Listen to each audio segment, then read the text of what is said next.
expertise and unbiased analysis. Today, 95.1 FM. This is 95.1 FM. Sports Hardcore. News.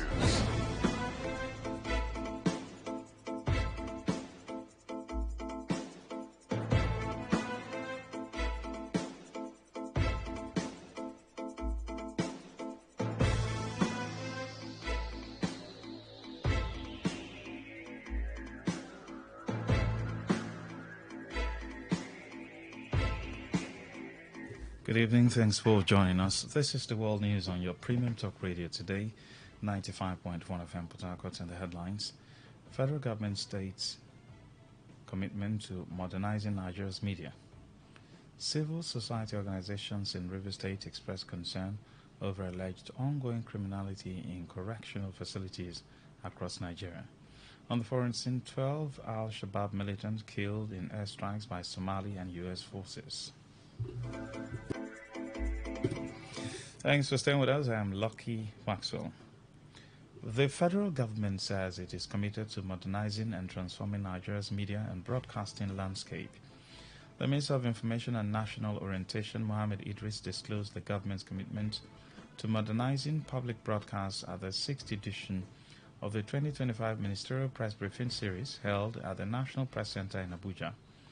The minister informed that he had just returned from the prestigious National Association of Broadcasters NAB conference and workshop, which brought together global stakeholders in broadcasting and media technology to explore cutting-edge innovations and emerging trends shaping the industry's future in Las Vegas, United States.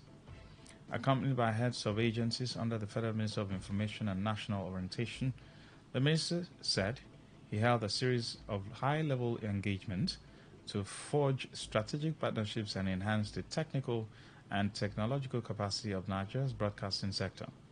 He also disclosed his subsequent participation in the Nigerian Business Forum in Paris, France, hosted by Business France. On the sidelines of the forum, Idris said he met with senior executives of UNESCO to advance the establishment of a first-of-its-kind media and information literacy institute in Abuja. He said the institute is expected to play a transformative role in the professional development of Nigerian journalists and in fostering a resilient and responsible media ecosystem.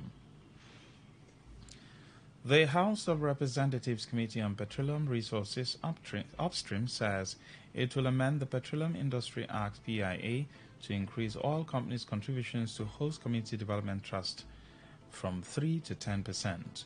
The Deputy Chairman of the House Committee on Petroleum Resources Upstream, Sheshi Wingang, who made the disclosure during a stakeholders dialogue session in Port Harcourt, stated that the current 3% contribution was insufficient to address the decades of environmental degradation, poverty, and underdevelopment faced by all host communities in the Niger Delta. Wingang identified core challenges including environmental degradation, poor infrastructure, high unemployment, and lack of transparency in the host communities. He harped on the need for collective effort and inclusive policy making to build a productive and people-centered petroleum industry. He further assured participants that his office remains open for continued dialogue and cooperation. Former Vice President Atiku Abubakar has charged President Bola Tinubu to declare a state of emergency on what he described as Tinubu's disastrous presidency. The former presidential candidate of the People's Democratic Party said Nigeria was in a full-blown state of emergency. In a statement by his spokesman, Paul Ibe, Atiku said while Tinubu is in France, Nigeria had fallen into chaos, with Plateau State turning into a killing field and Benue State bleeding. He insisted that Tinubu's so-called working visit was nothing more than a vacation cloaked in official jargon. Atiku wondered why the security and welfare of the people, which is the primary purpose of government as enshrined in the Constitution, had been trashed under the Tinubu-led government. The magistrate court in Apapa has freed the 17-year-old minor, Alabi Quadri, who went viral ahead of the 2023 general elections for standing in front of the convoy of a former Labour Party presidential candidate Peter Obi. Magistrate Adetola Olorunfemi freed him following the legal advice of the Director of Public Prosecutions, DPP, Babajide Martins. The magistrate confirmed that the legal advice issued by the DPP showed that there was no evidence to substantiate the allegation of armed robbery against Quadri. In his legal advice, the DPP recommended the non-prosecution of Quadri and another defendant, one Muiz Animachon. Quadri and Animachon were standing trial alongside 3 others for the offense of armed robbery. The DPP, in his advice, however, recommended that a prima facie case had been made against the other 3 defendants and they should proceed to stand trial. The Nigerian Bar Association (NBA) in Rivers State has slammed the sole administrator, retired Vice Admiral Ibok Ete-Ibas, over what it described as his violation of the Constitution and undermining democratic governance. In a statement by the body of chairman Rivers State, signed by the 8th branch chairman, the NBA said the NBA expressed concern over recent developments in the state under the sole administrator. The lawyers' body described the continued interference with constitutionally guaranteed structures, including the suspension of elected state officials and recent appointment made by the sole administrator as unlawful, provocative, and injurious to democratic institutions. The statement also emphasized that the NBA, which is committed to upholding the rule of law, cannot remain silent while the constitutional order is brazenly disregarded. The Bar Association also called attention to the alleged harassment and intimidation of citizens, especially those who have openly criticized the state of emergency or attempted to protest peacefully. The NBA further called on President Bola Tinubu to immediately review and reverse the emergency governance framework in Rivers State and reinstate Governor Ismaila Efubara and other duly elected officials, stating that the people's mandate must not be swept aside under any guise. The Forum of Former Labour Leaders in Rivers State has asked the leadership of the Nigeria Labour Congress, including the Trade Union Congress in the state and Nigeria at large, to stop sleeping while democracy and Nigerian constitution in Rivers State are being suspended. The forum, in a reaction to what it described as undemocratic and unconstitutional declaration of state of emergency and suspension of democratically elected governor and State House of Assembly, said it was time for the organized labor to act to save democracy in the state. The state chairman of the Former Labour Leaders Forum, Achese Igwe, who read out the position of the forum, condemned President Bola Tinubu's declaration of a state of emergency and the appointment of retired Vice Admiral Ibok Ete-Ibas as sole administrator, calling it a military dictatorship and violation of constitutional due process. The Former Labour Leaders Forum therefore called on President Bola Tinubu to reconsider his action and recall Governor Ismaila Efubara, his deputy, Professor Ngozi Odu, and members of the State House of Assembly in the interest of peace and democracy. As the Former Labour Leaders Forum is concerned, such mindless takeover and destroying of fundamental principles of democracy in such an absurd manner in Rivers State amount to the suspension of democracy and the Constitution of Nigeria, and inviting military dictatorship, which the appointed sole administrator has begun to accomplish. Of course, you will agree with me that appointing a sole administrator to take over the affairs of the democratically elected governor in Rivers State amounts to like the issue of the 1985 down into where we had military dictatorship in government, coups after coup. Achese Igwe said the group had questioned why only Rivers State was targeted for emergency rule, while other states with worse security crises were ignored, calling the move politically motivated and urged the press to remain vigilant as the watchdog of the society. The group further criticized the sole administrator, retired Vice Admiral Ibok Ete-Ibas, for dismantling local government councils, dissolving boards, and reconstituting governing bodies, labeling it a sinister agenda of state capture.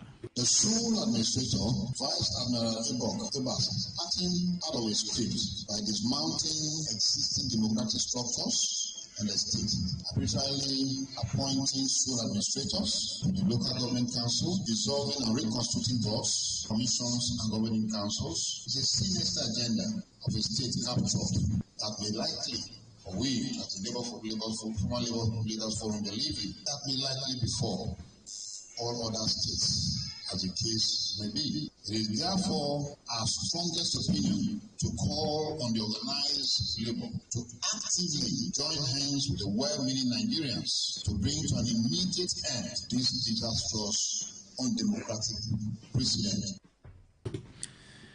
You're listening to the World News on Today 95.1 FM Port Harcourt. We'll be right back after the short break. Every day, every hour, when the big stories break, depend on our 24-hour news team to bring you the latest. Today, 95.1 FM. Thanks for staying with us. Now the rest of the news.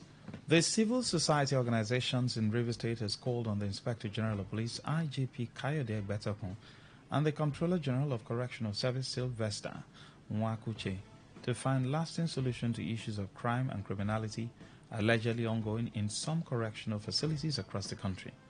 This followed the alleged kidnap of a 12-year-old girl, Favor Oluwaseyi, in Obiakwa local government area of Rivers State in August last year, where the ransom that was paid to release the victim was traced by the police to an inmate in Enugu prison. The chairman of the civil society organizations in Rivers State, NFA George Will, during a press briefing in Port Harcourt, expressed displeasure that criminals now use correctional centers as hideout to perpetrate crime in the society. George Will disclosed how efforts by the police to arrest the suspect at the correctional center in Enugu were resisted.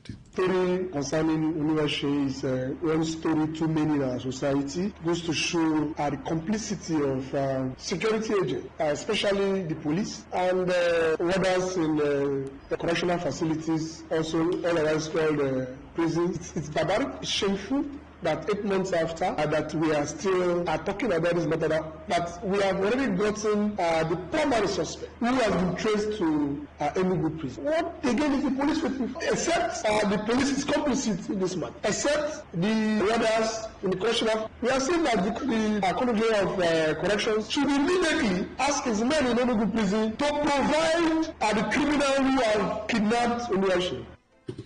And therefore, George Will further called on the Nigeria police to invite and question the friend of Favor Oluwaseyi, who was seen through a CCTV camera escorting her to the kidnappers on the day of the incident. Our Commissioner of Corrections should immediately ask his men in Enugu prison to provide the criminal who have kidnapped Oluwaseyi. We are really calling on the Inspector General of Police to ask his men to do the needful by making sure that all those who are involved, especially the young girl that lured her out, that have been caught on camera to have lured her out from the house, we want the Inspector General of Police to ask his men to produce the girl, because from the information available to us, the girl is nowhere to be found. She and her parents are packed out of the house, and the police is saying they don't know their whereabouts. Till date, the young lady who lured Oluwaseyi out of the house is nowhere to be found.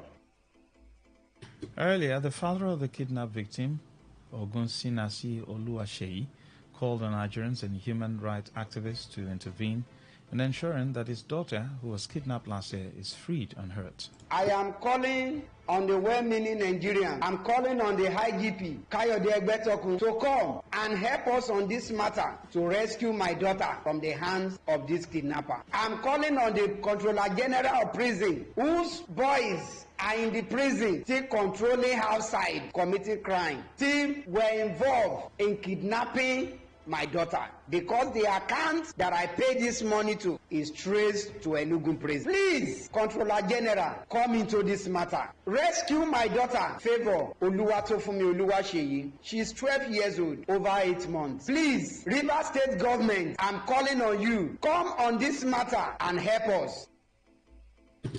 A group in River State known as Simplified Queens has joined in condemning the declaration of emergency rule in the state, the suspension of democratically elected governor and appointment of a sole administrator by President Bola Tinubu. The coordinator of the Simplified Queens in Oyigbo, Ihoma Wankwo, who read the position of the group, said the action of the president has significant implications on Nigeria's democracy and constitutional governance. Ihoma Wankwo, while insisting that Governor Smaila Efubara made several efforts to comply with the judgment of the Supreme Court but was obstructed by some self-centered individuals, said the situation in the state, which was merely political disagreement, should never be enough reason for the action of the president.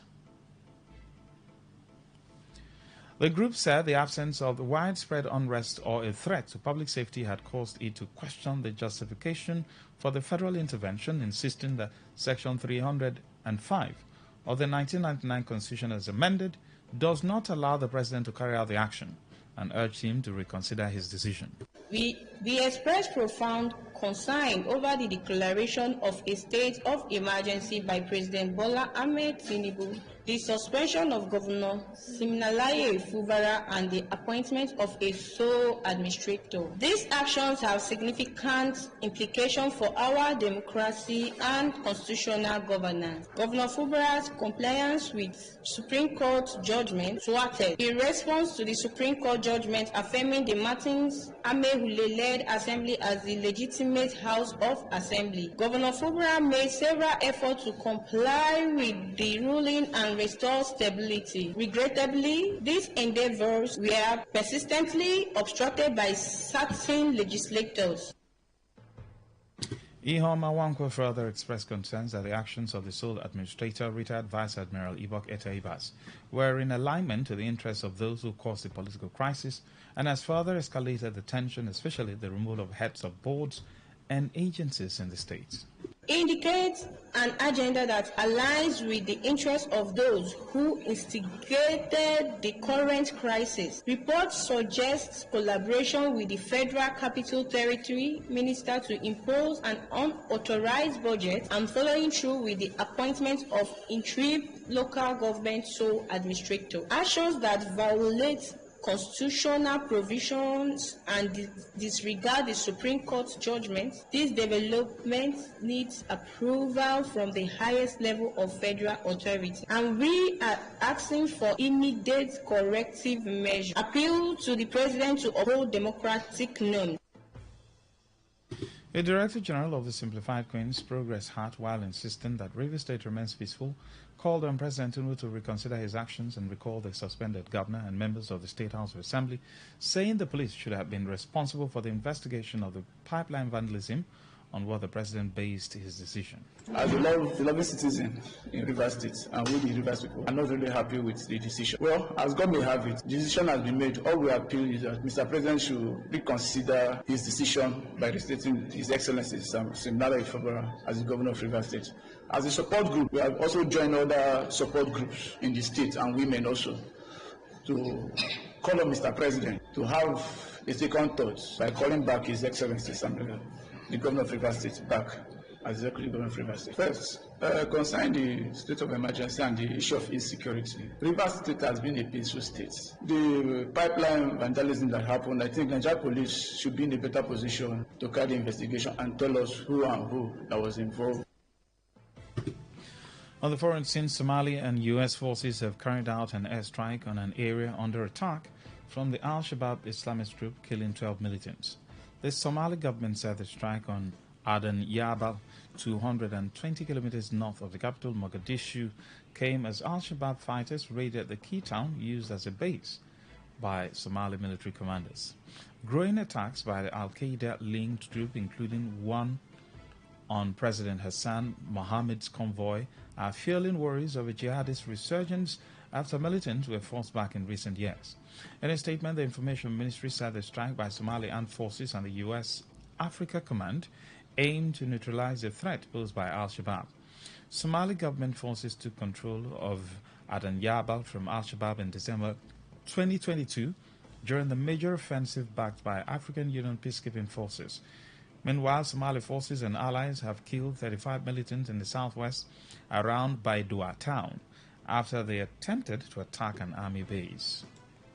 To end the news, as a summary of the major stories, we told you that the federal government has stated its commitment to modernizing and transforming Nigeria's media and broadcasting landscape. Civil society organizations in Rivers State have expressed concern over alleged ongoing criminality in correctional facilities across the country. You heard that at least 12 Al-Shabaab militants have been killed in airstrikes by Somali and U.S. forces. Stella Sasongo Okori edited the news. For comment and inquiries, please call 0818-389-2850. Send your emails to news@todayfmlive.com.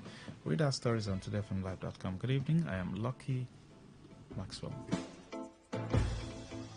Today's news, today's entertainment, today's sports, today's issues. Today on Today 95.1 FM, Port Harcourt. Don't get it mixed up. You are listening to Today 95.1 FM. your premium talk, news, and sports station in Port Harcourt. We are the voice of the people.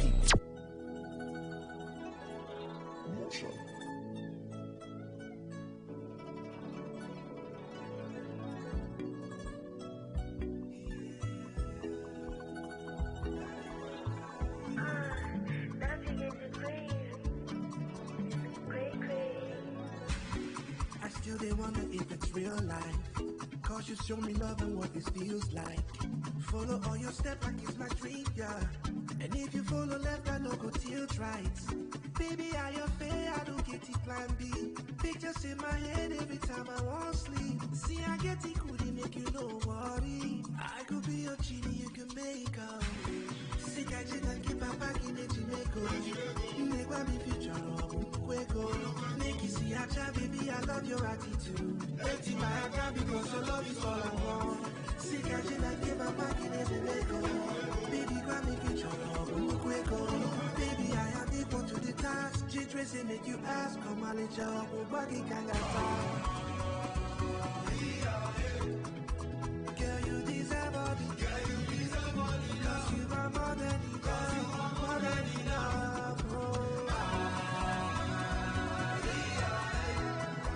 Girl, you deserve all the love, cause you are more than enough, more than enough. Oh, baby, let me sorrow. Am I the type of man you want to make a change the color? If not time to fight, I go stand and no be below. Tell me all you need, all you want in the choro. Want me future, oh. My baby too fast, she be gusty side. Now you they make my water, make it up to wine. Any which way I go make you mine, oh no. Sick I did not keep my back in the Jamaica. Make me future, oh. Make you see I try, baby, I love your attitude. Empty my account because your love is all I want. Sick I did not keep my back in the Jamaica. Baby, grab me future, baby, I am equal to the task. G-Tracy make you ask, so my little, what they can get time.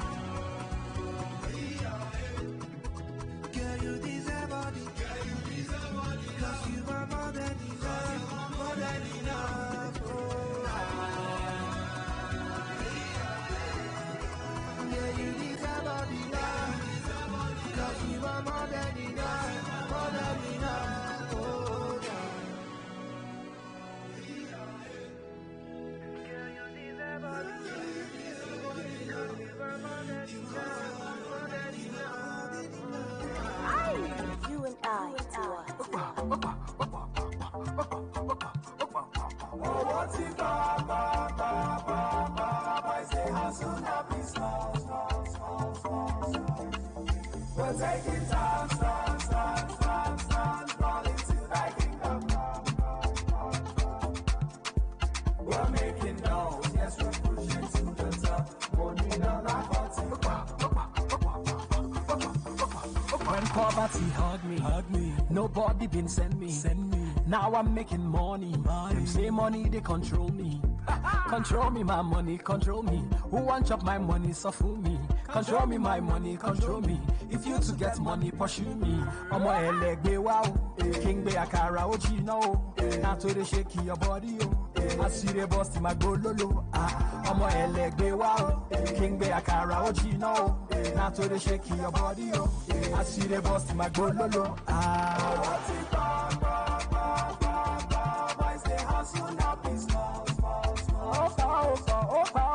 You're taking time, falling to thy kingdom come. Thy kingdom come, thy kingdom come, thy kingdom come. We're making dough, yes, we're pushing to the top. Money dollar, many dollar, we're making dough, yes, we're pushing to the top. Money dollar, many dollar, fly all around to Canada. Buy plenty house for banana. Before now me be Bambiala. Now I sponsor the motherless. I be father to fatherless, making all their trouble less. That's so. Oh, today, make we dey jaye. Baba Eshe.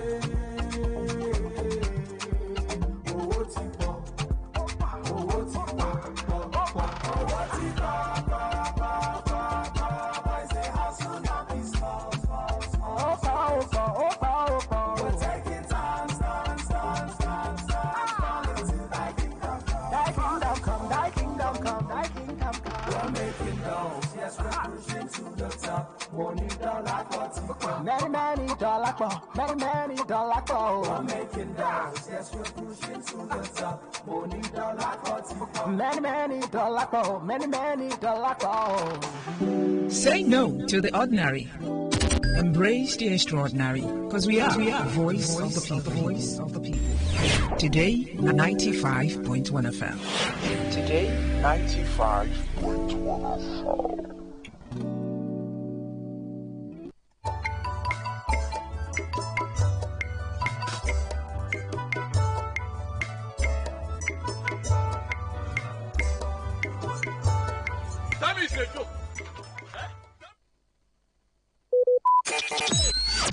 Talk radio. I listen to a lot of talk radio. 95.1 FM.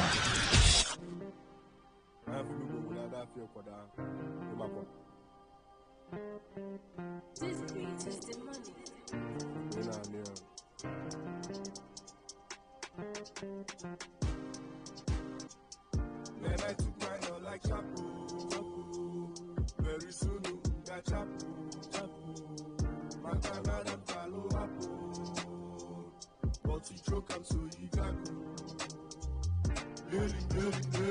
Udinam, Undeli. That days I done my lightest come. Yeah, Akuma Chaba go like that. Make you don't forget. Say that you have done good in your life. So when you get best, take and get it in the trust. Say, a woman needs affection, protection, attention. Somebody will go hold you tight. All through the night, I said you need somebody. Somebody will go treat you right. Respect a woman like you said you need somebody. Somebody will go dry your eyes. Whenever you cry, I said you need somebody. Hey, oh, you need someone like me. Oh, you need someone like me.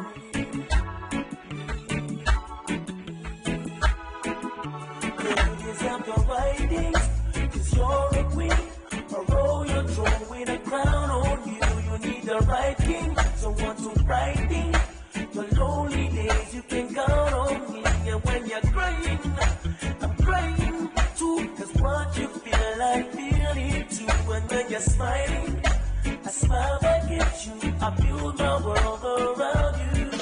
You need somebody, somebody will go hold you tight. All through the night, you need somebody. Somebody will go treat you right. Respect the woman like you said you need somebody. Somebody will go dry your eyes. Whenever you cry, I said you need somebody. Hey, yo, you need someone like me. Yo, you need someone like me.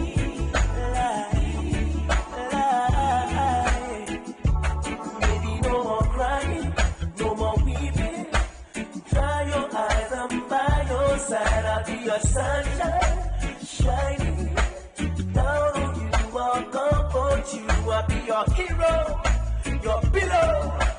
Lie on me, I'll rescue you. I'll be your rainbow, your shadow. I'll follow you, I'll follow you. Need somebody, hold you tight. Need somebody. Respect a woman like you said you need somebody. Somebody will go dry your eyes. Whenever you cry, I said you need somebody. Hey, you need someone like you need someone like someone like you don't need a man when they make you cry. We will beat you every day and night. But you need a man who will treat you right. If you're dead, you're ready to fight.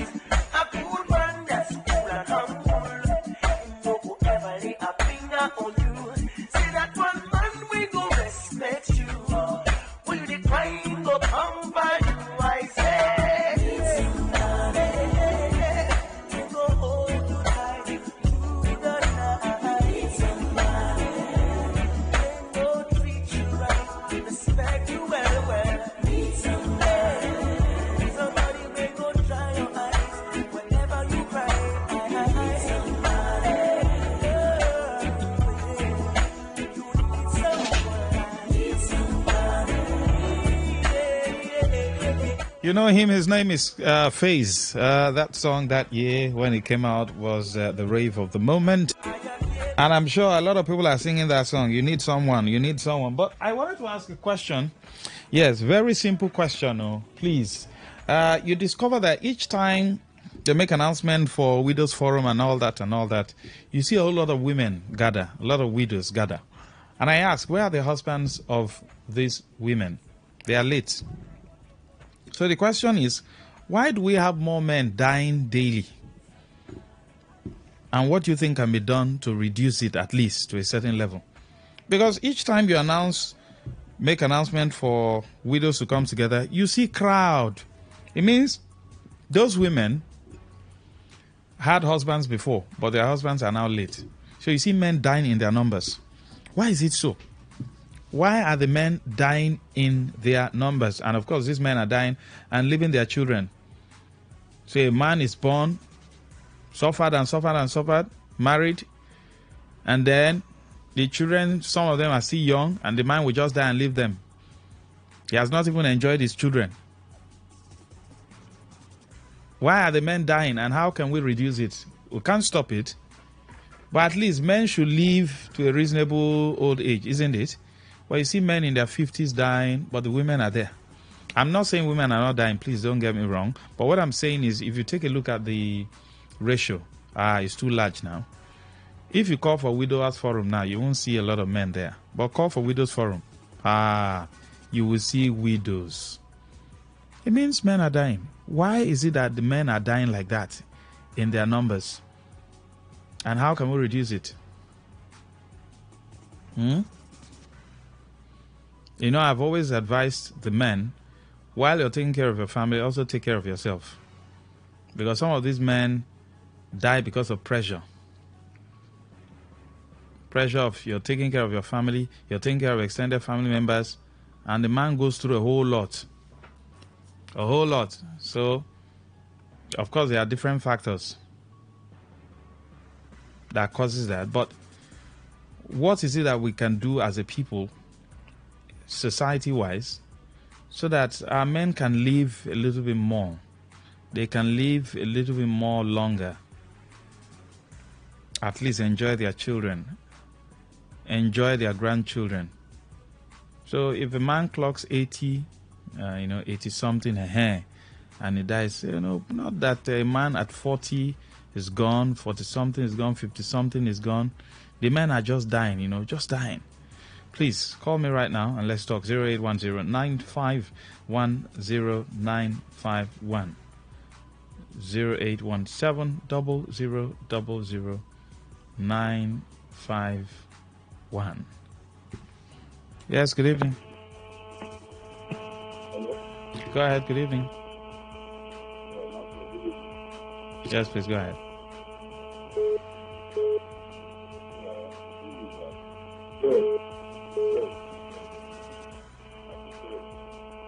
I can't hear you. Please, can you call back? And there's this noise from your end. Hello, good evening. Good evening. Good evening. Max. Yes, please. Yes, please. Good evening, sir. Go ahead. Yes, sir. You said men need to take care of themselves and other things. I would say it's the stress that normally takes men life in time. And government is not helping matter. Everything are for men. School fees, they for men head. This, that, they for men head. Hospital, it cannot go to even our normal health center in there and take para free of charge. You will pay. So the stress is much. And there is no man, not any reasonable man, maybe the child need to pay school fees, will now decide to go take 1 or 2 bottles. There are son, leave the school fees. No responsible father will do that. Even father self headache, they even worry, he may like to pay that school fees first. Maybe he might drink a lot of water, see whether the headache will drop. Maybe tomorrow you not go and buy, or next week you not go and buy medicine. So the stress is much. School fees, house rent, everything. And there's some women don't used to help. So some of them has a good work they are doing, but they cannot bring. You understand? So some of those things normally take men them life quick. You understand? So the women should also help us. Some of them also contribute why they normally die in time. So the women should help us too. You understand? At times we will even suffer finish. You come back home. Nobody will even get our time to even massage us, that kind of thing. Tell us on can't talk, they will go sweet us. You understand? Now, how much you work at? Why you come back late? They shall say no go stuff for that. I can't find the house. They will start giving you problem after you suffer or every that is, So women, they should help us because I don't they see how much. And I think they even enjoy pass. And then they even enjoy the suffer who suffer even for the children itself. You understand? So, and another thing again, even the kind of food we eat too, they contribute to. If you watch any man now who don't reach 70 in Port Harcourt, and I'm mostly in town, reach 70 or 80, now big man. You understand? So, women should help us. Mostly women, they should help us. You understand? We go, they will balance here, just they enjoy, they eat fat. You understand? But they help us. They contribute to. God bless you. Thank you. Thank you. Please call me and tell me, how can we reduce the number of men who die daily? They die, leave their wives, leave their children.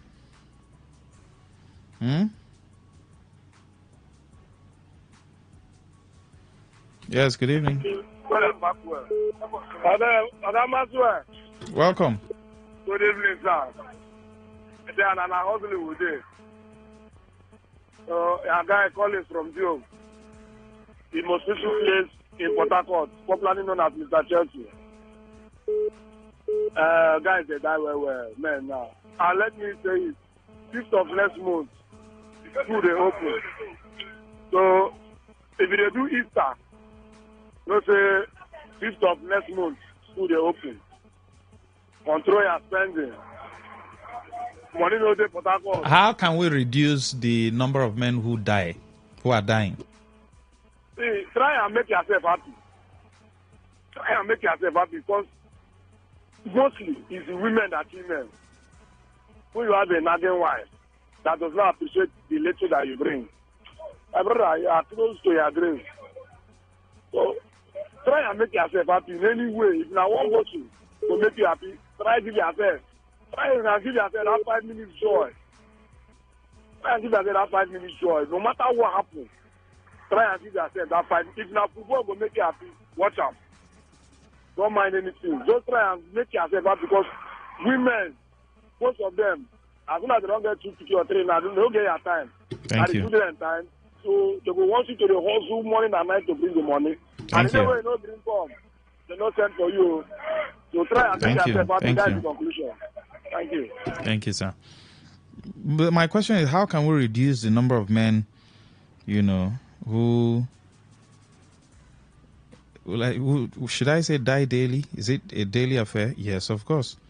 Men are dying in their numbers. You don't know? How can we reduce it?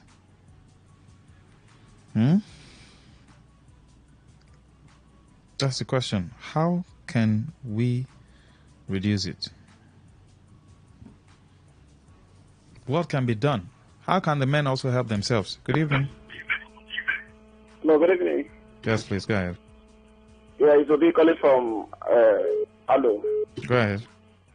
All right. The thing is, the government needs to help us to we the men, at least to reduce the level of men dying daily. Okay, number one now, like what the first caller said. Okay, if I have maybe like 3 or 4 kids, I have to cater for them with a wife, with a extended family, no free education, no free hospital, nothing to say, okay, at this time, okay, come and collect really half bag of rice, all those things, all the pressure are you understand? So you now, there are people now who have BP, they need to thinking like this, they take their life. Because you will not have that kind of money, you want to pay your child school fee to be a better person tomorrow, you want to take it, to go and say, okay, let me go and do this. No. Another thing we may too. You will see that you have problems. We will still kill ourselves in alcohol. We will still put ourselves with those taking, with those pressure. We still take ourselves to kill ourselves with alcohol. You understand? So tell me, if you're thinking you have BP, you have pressure, so you still go and die yourself with alcohol. So how will you live long, sir? So that's just my little one I have to say. Thank you. 0817 00 00 951 0817 00 00 951 0810 9510 951. Why are the men dying young, and how can we reduce it? What can be done? What can the man also do? Good evening. Hello, Ramon. Go ahead. Yes, so Jim Atkins from Adajog. All right. And immediately the man dies, you see the woman increase in size. The woman that you know that had been living with her husband, immediately that man died. What that woman? In the space of weeks, you see her develop, the bomb everywhere, we just full bragadam. In fact, we don't know what to do. We don't know what to do, I'm telling you. Have you observed this I'm telling you now? Just watch this I'm telling you. Immediately the man died, you see a slim woman, she begin to increase in size. Just right on where we see. But you didn't address the issue.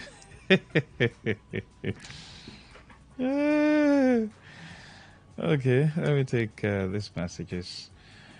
Max, men die young because of lack of discipline as regards their third legs. Some take sex enhancement and die in short.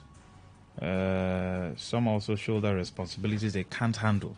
Some have family shed lifespan. Which one is family shed lifespan? The list is endless. To live, men should see their health as priority. Dr. Quinn? All right. Well, the responsibilities, sometimes, is it not the women who push it on them? That's the thing now. Is it not the women who push the responsibility? Some of them, you see a woman nagging and nagging. Even the Holy Book says it's better for you to live on top of the roof, make son they beat you, than for you to live with a nagging woman. For the Bible to put that, you know what that means. Good evening. Yes, go ahead. Good evening. Hello. Okay. Maxwell, good evening. The answer is not far-fetched. Men are always at the forefront of hazardous jobs. Government are not helping either. So that's the issue. Ubu from Port Harcourt. Okay. So what do you want the men to do now? What's the solution? Good evening. Hello, good evening, Maxwell. Go ahead. I'm calling from South Road. All right. Well, the solution, the way the thing should be is like every man should understand, plan life before in marriage. From the nature of things, the way things are going in Nigeria, we know that government are not helping. We know that things are difficult to buy. If you plan your life properly, you will not die young. The medical section, the medicine we even buy, all these things, if you watch well, some of the medicine are sick. The food we eat, some of them are with chemicals. In fact, government are not even helping. NEPA you pay to give you light in a problem. Government are feeding from the pharmacies. So they're not helping the issue. But my own solution is this. Every man should look at himself, gauge himself, calculate himself before engaging in marriage. All right. Know Thank the you. number of people you can give birth to be able to take care of them and live long for your children also. All right. Thank you. Thank you very much. And to crown it all, even when you want to marry, please shine your eyes and marry a good woman. If you marry a bad woman, if you like, plan from today to tomorrow. Hey, you go here and if you like, you see, the Bible didn't talk about marrying a bad man. The Bible talked about that it's better for a man to live under the on top of the roof than to marry a nagging woman. Did he make mention of, even when he talked about, the virtuous woman? Have you seen any virtuous man in the Bible? No, you will never see it. So the woman you marry matters a whole lot. It matters if you live long or you die young. Well, good evening.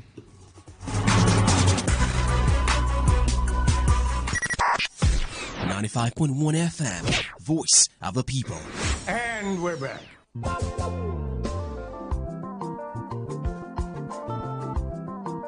This one na NDDC story time. This week, we carry the first time when Niger Delta Sports Festival they happen. We be say the president can't hail NDDC. We be say NDDC released 10 billion naira to the Niger Delta Chamber of Commerce, Industry, Trade, Mines and Agriculture, NDCCITMA, to bring about better business and growth for the Niger Delta region. We they come back, I beg, me can no go anywhere.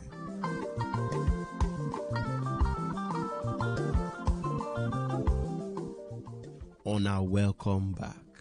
Today, we start with the Niger Delta Sports Festival, wey happen for Uyo. President Bola Ahmed Tinubu don hail Niger Delta Development Commission (NDDC) as them take organize this festival.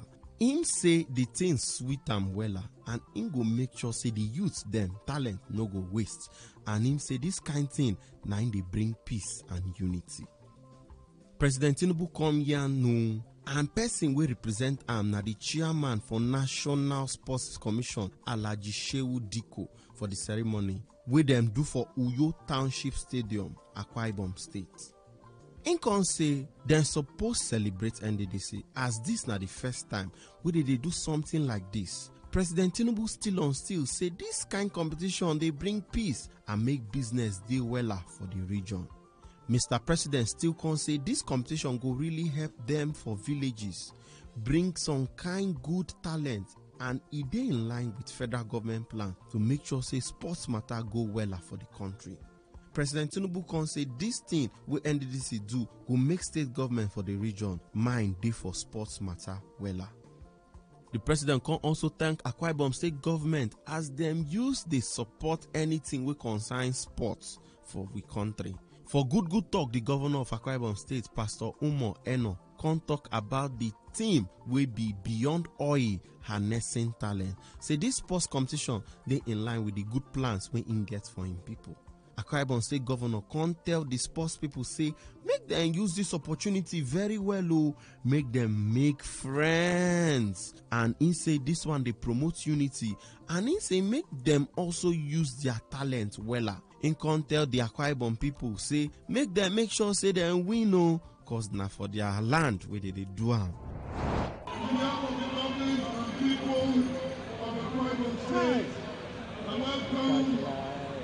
My dear brother, governors, particularly the governor of Ondo State, who flew this evening to be at this event.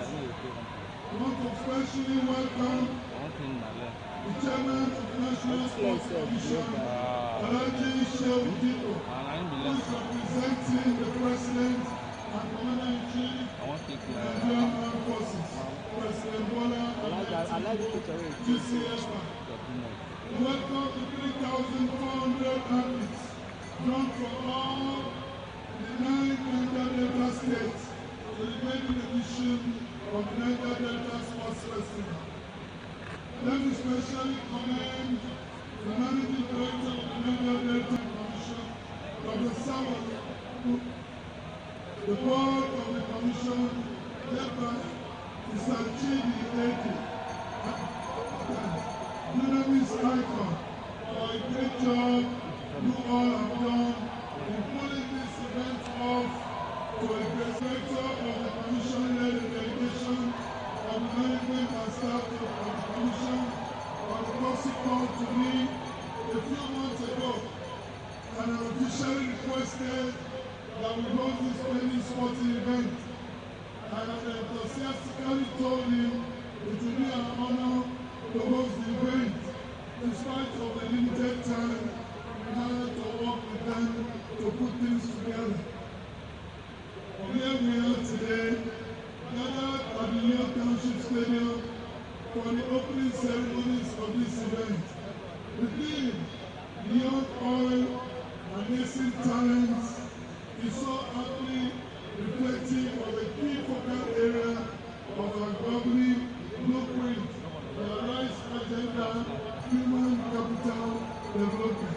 Based on still good message, the governor of Ondo State, Lucky Ayedatiwa, say him state go like one host the next sports festival. Him go advise NDDC say make them try the do am according to alphabet. Governor Ayedatiwa come say all these things where NDDC don't do na cause of Mr. President's support with him full chest. The Minister for Regional Development, Engineer Abubakar Momo, come say sports na one thing where they bring development come area. Engineer Abubakar Momo come say for them to do this kind of competition, it really shows say the people get talent for sports matter inside the region. The minister say this competition, the impact will show weller for the future. Income say this festival don't come to stay gidigba for the region, and him encourage all the sports people to do their best. For his own yarnings, the Oga of NDDC, Dr. Samuel Oguku, say the next Niger Delta Sports Festival is open to all the Niger Delta states. If you get interest, chook your head so your state will host the next one. Dr. Obuku thank the governor of Akwa Ibom State, Pastor Umo Eno, as them take host the first Niger Delta Sports Festival.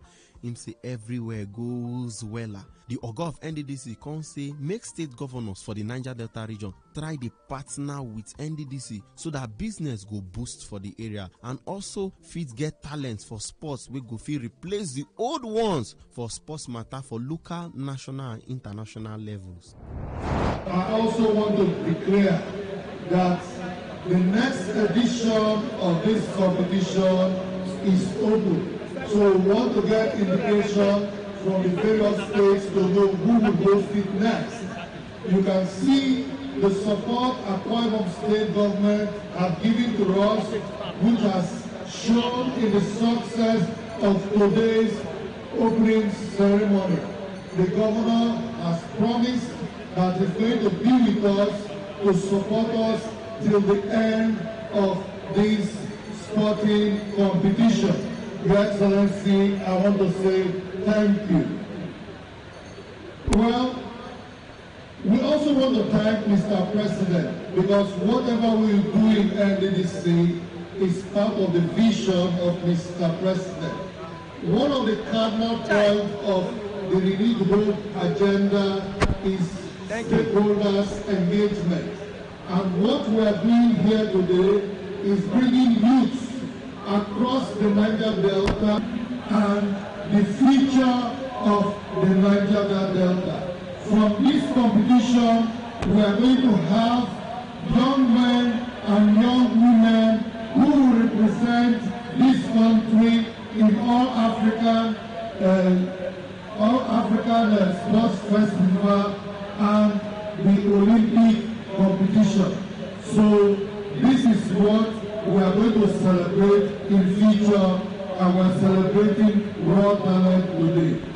The NDDC Oga for money matter, and na him be the chairman of people where they plan the sports festival Alabo Boma Yaye, can say thank you to Governor Umo Eno, as he allow them to use him state take host the competition. The chairman for the people them way plan the festival Alabo Boma Yaye can say this festival they part of the renewed hope agenda, where them ready for youth for Niger Delta region talent to come out so that the world will see them.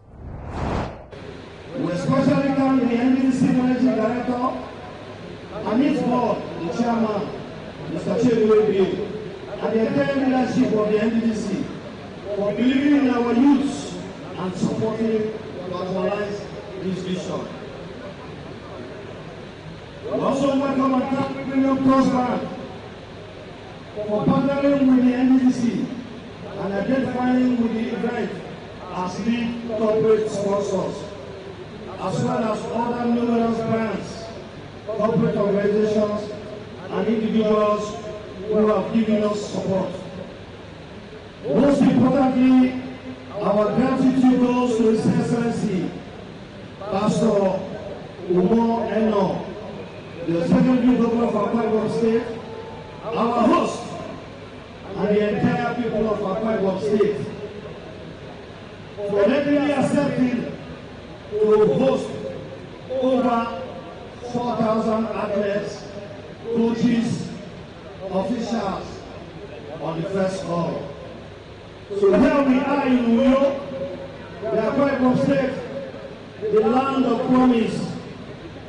The Niger Delta Sports Festival is born, and our dream is that it will grow from strength to strength. Up next, we carry the tori wey NDDC give 10 billion naira to Niger Delta Chamber of Commerce, Industry, Trade and Mines and Agriculture, NDCCITMA, to bring about better for area and to make people fit work for themselves for the Niger Delta region. Abeg, make una no go anywhere.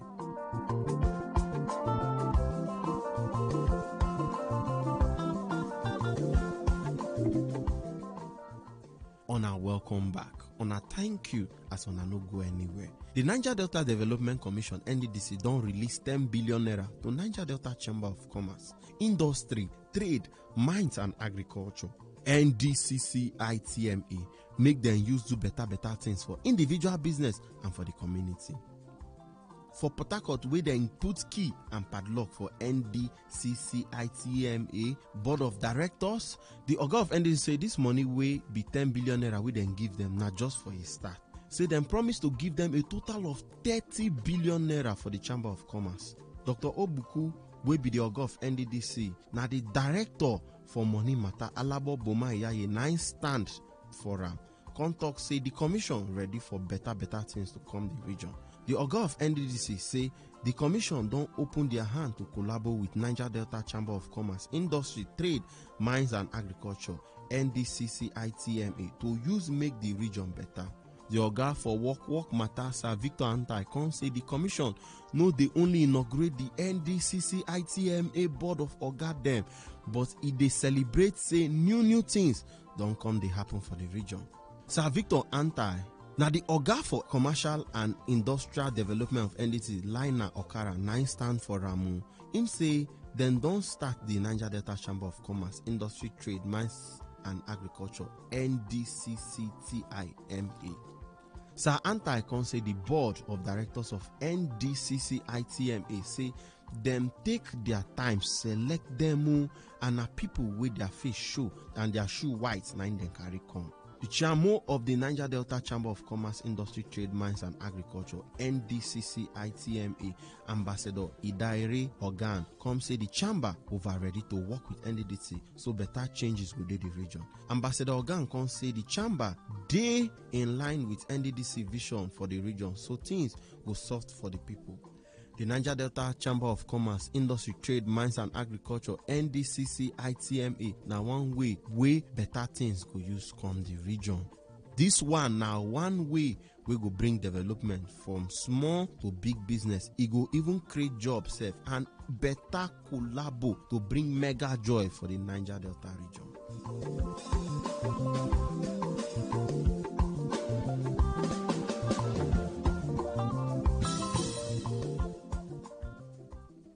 Country people, make una always remember say Niger Delta now we own. Make we continue to the preach peace. Country people, we thank una we sit down listening to all our yarnings this morning. Abeg, no forget to always listen to this Ogbonge program where they happen every week by this time for this same station. My people, na still NDDC Tori time be this. Una well done.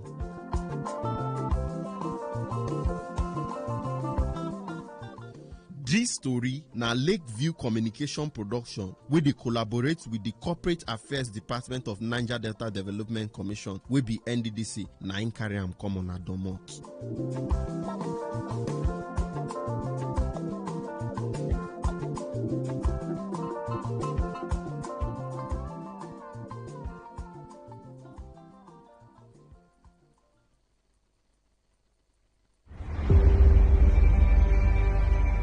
Maybe home is somebody's smile when they look at you for the first time. Maybe home is being a home to something you love and adore with all your heart, and that is what life, friendship, and love are all about. Maybe home is listening to all of your favorite shows on Today 95.1 FM. We create memories. We inspire comfort. We are the voice of the people, and we are home away from home.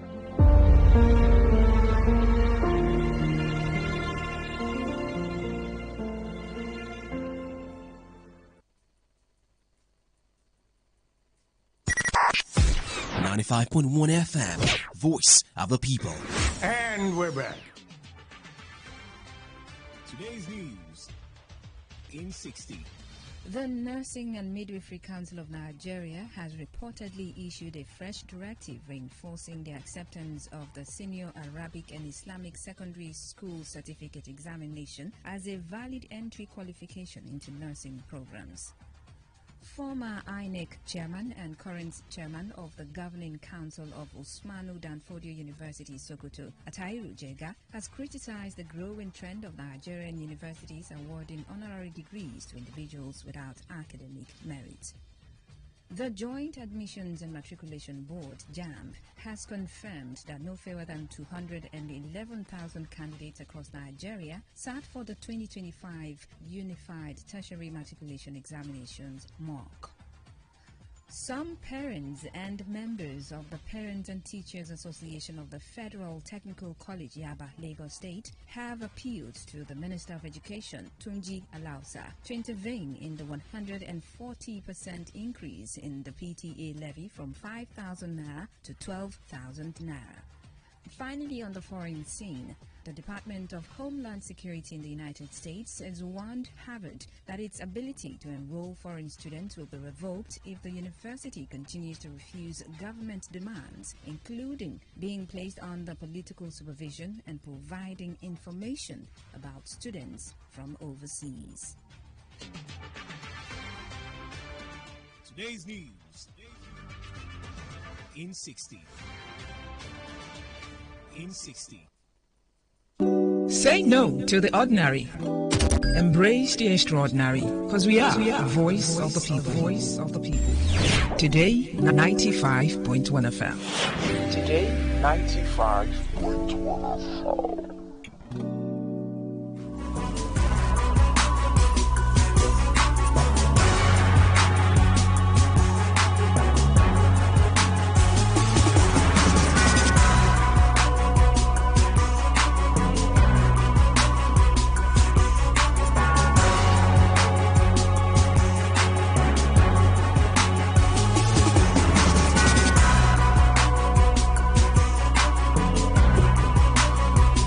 So welcome back. It's now time for Eyewitness Report. Eyewitness Report. What's your eyewitness? What's your eyewitness? Please join the conversation.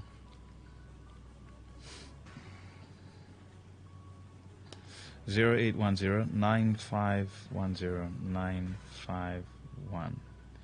0817-0000-951.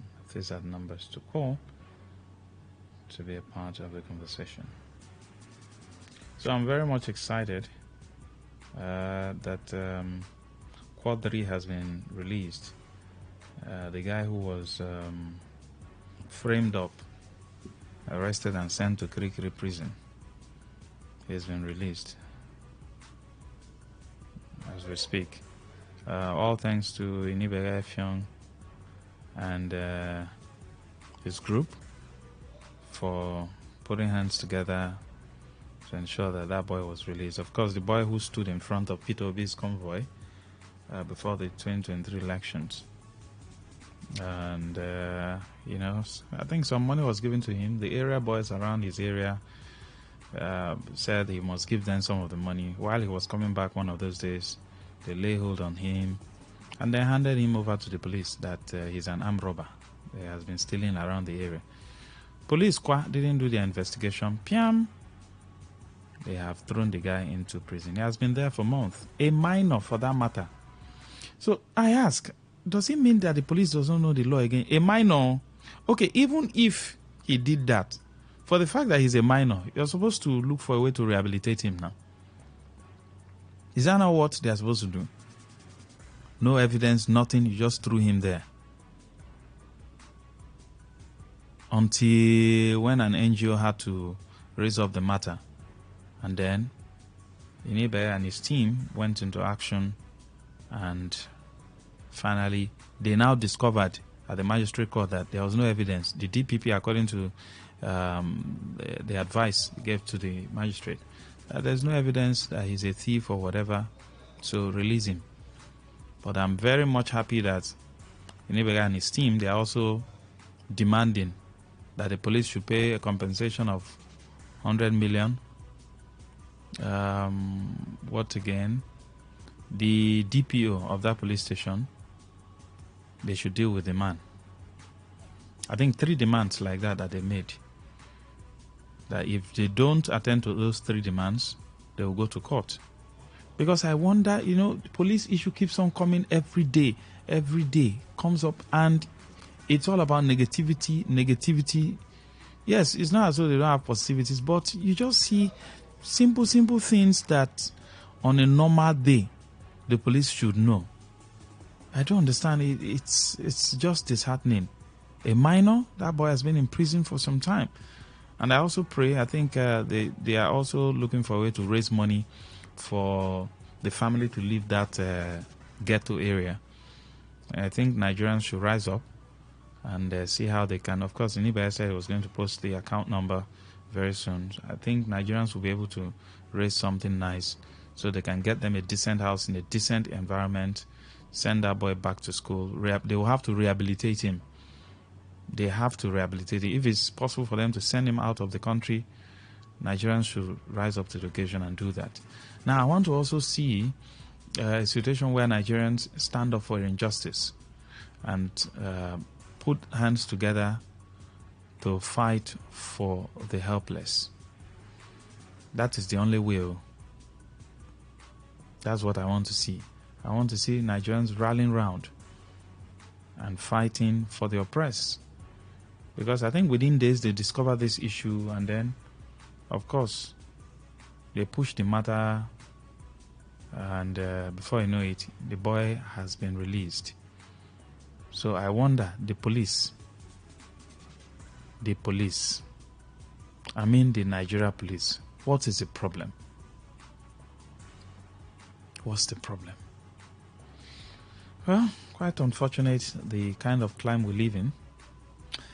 0810951091. What's your eyewitness? Please join the conversation. Eyewitness has to do with things you can see within your environment that you don't even like, and the things you also like. They are also eyewitness. I want to plead with everyone, try as much as you can to clean your gutter, even though we know that, yes, that also contributes to flooding within some areas. But we know that people have also built on waterways.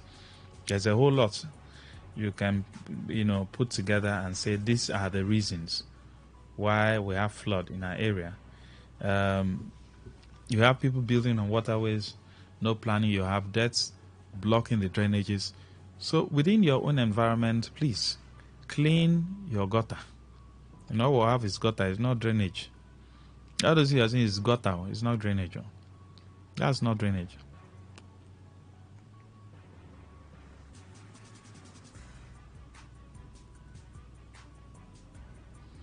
I talked about why is it that men are dying. That's one of my eyewitness. You see obituary, man, obituary. Everywhere. Somebody said men should reduce the way they climb their wives, and thereby giving birth to too many kids. Well, the number of times you even climb a woman does not determine the fact that she will be getting pregnant often. There's family planning. So even if you climb your wife every day and she's on family planning, of course, she won't get pregnant now. So I think that's not even a major determinant. Depression can make a man die young. Poverty can make a man die young.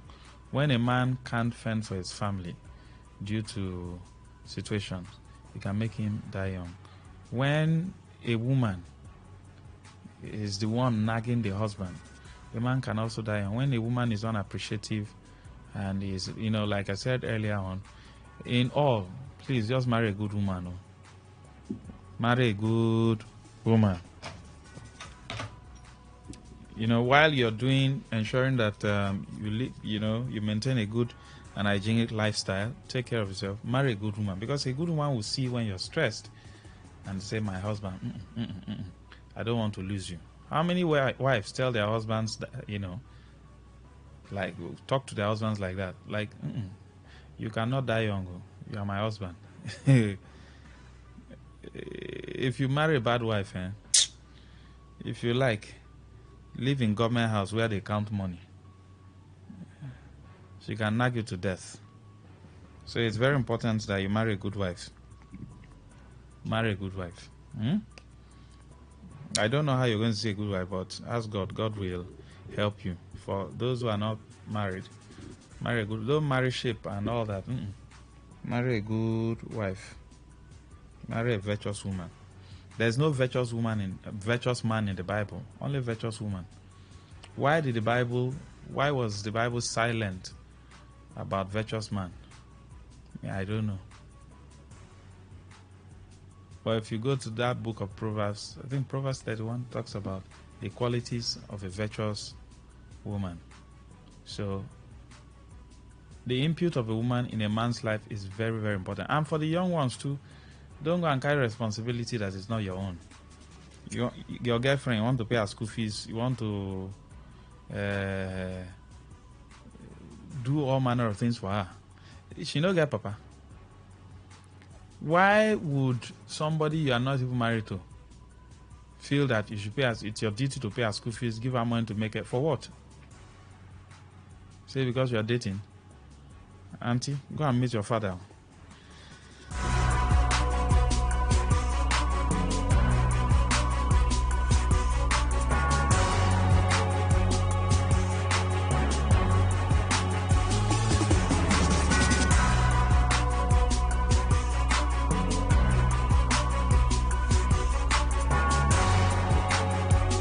Where is it written that because we are dating, that I must pay your school fees, give you money to make hair, and be giving you monthly allowance? As what now? Are you my mother that will be giving you monthly allowance? So please, young boys, don't go and carry responsibility. Yes, I'm not saying if you're dating someone you should not give the person something, but don't go and take up responsibilities. If you are well-to-do as a guy, and you can carry those responsibilities, fine. But look at your finances. Don't go and carry responsibilities. And then even when you're married, don't go and carry extended family responsibility. You marry some ladies and then you have married the whole family. So you pay a younger brother school fee, you pay this one, you do this one.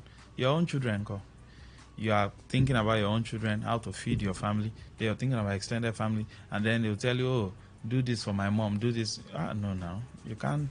You are not El Shaddai before you go and die.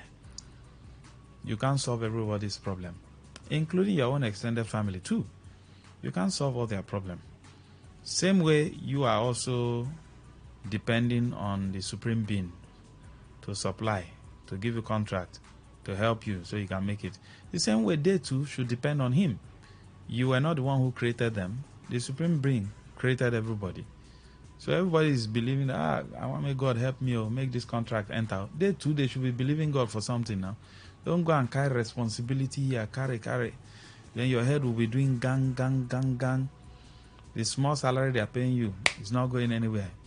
You end up, you won't take care of yourself, you won't take care of your health. Why won't you die young? My brother, take care of yourself. Buy good fruits, enjoy yourself. My eyewitness is the situation we find ourselves in this wicked country called Nigeria. Last year, can you imagine JAM posting my son to go and write mock JAM in Katsina State from Port Harcourt? That's really wicked, my brother. That one is pure wickedness. Mock from here. You know, I've often said this. Why do we even need this JAM stuff in the first place? Can't we just move from WAEC to school, to the university? Let the university, okay, you write JAM, then you go and write post-UTME. Duplication of this thing. What is the essence of JAM? Then what's the essence of post-UTME? Why not take one? And the mock JAM, why can't they do it online? Why must someone travel from here to that kind of place? Okay, if you don't feel safe about it, don't send your son. They need to buy picking for market. You can send him to go and learn a skill. You will not die. After all, you don't even need JAM to gain admission if you're going to school abroad. So what is all this JAM thing all about? What's the essence of the JAM? You finish JAM, then you now have post-UTME. We are not a serious country. You just stress people unnecessarily. Sincerely. You stress people. Like, I don't know. Now, mock exam. Someone will travel from here to Katsina. What is he writing now? Exam to go to heaven. Simply Goodness says, my eyewitness is about the power supply at Alakaya. After 1 week and 3 days, our farm power station decided to resurrect and we now have power. And they expect you to celebrate. It's only in Nigeria we celebrate when light comes. It's an aberration, or it's not normal. It is an aberration. It's an aberration. It's not a normal thing. No. The fact that you have suffered and suffered and suffered does not mean it is normal. Suffering is not normal.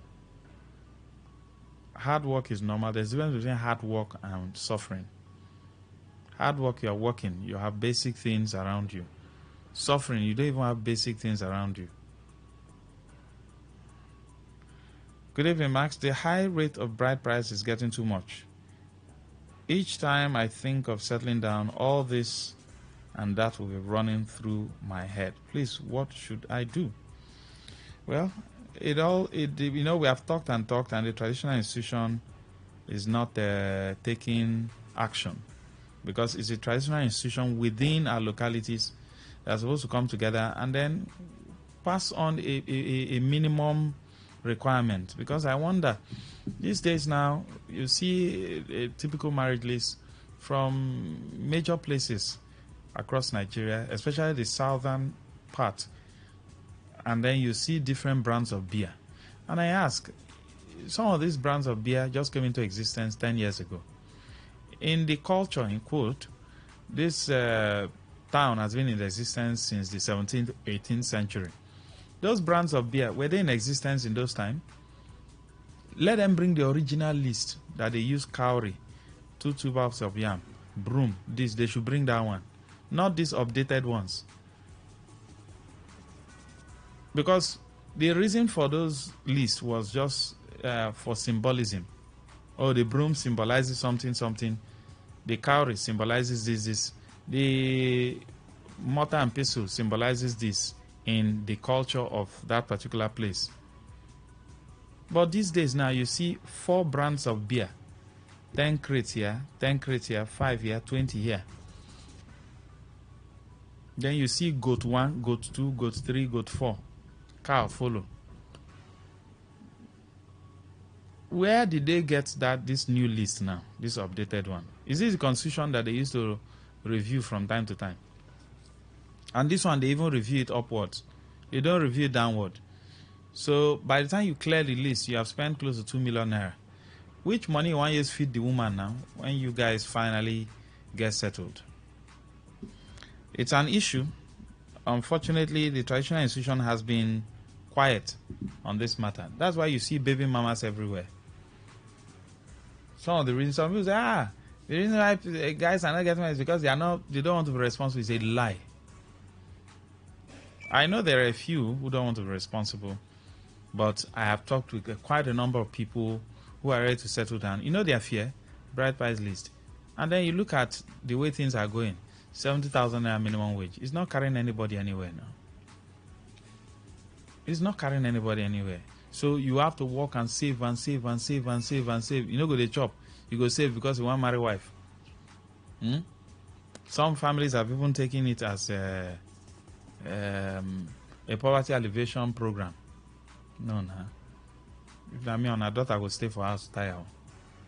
I don't kill myself over what I can't afford.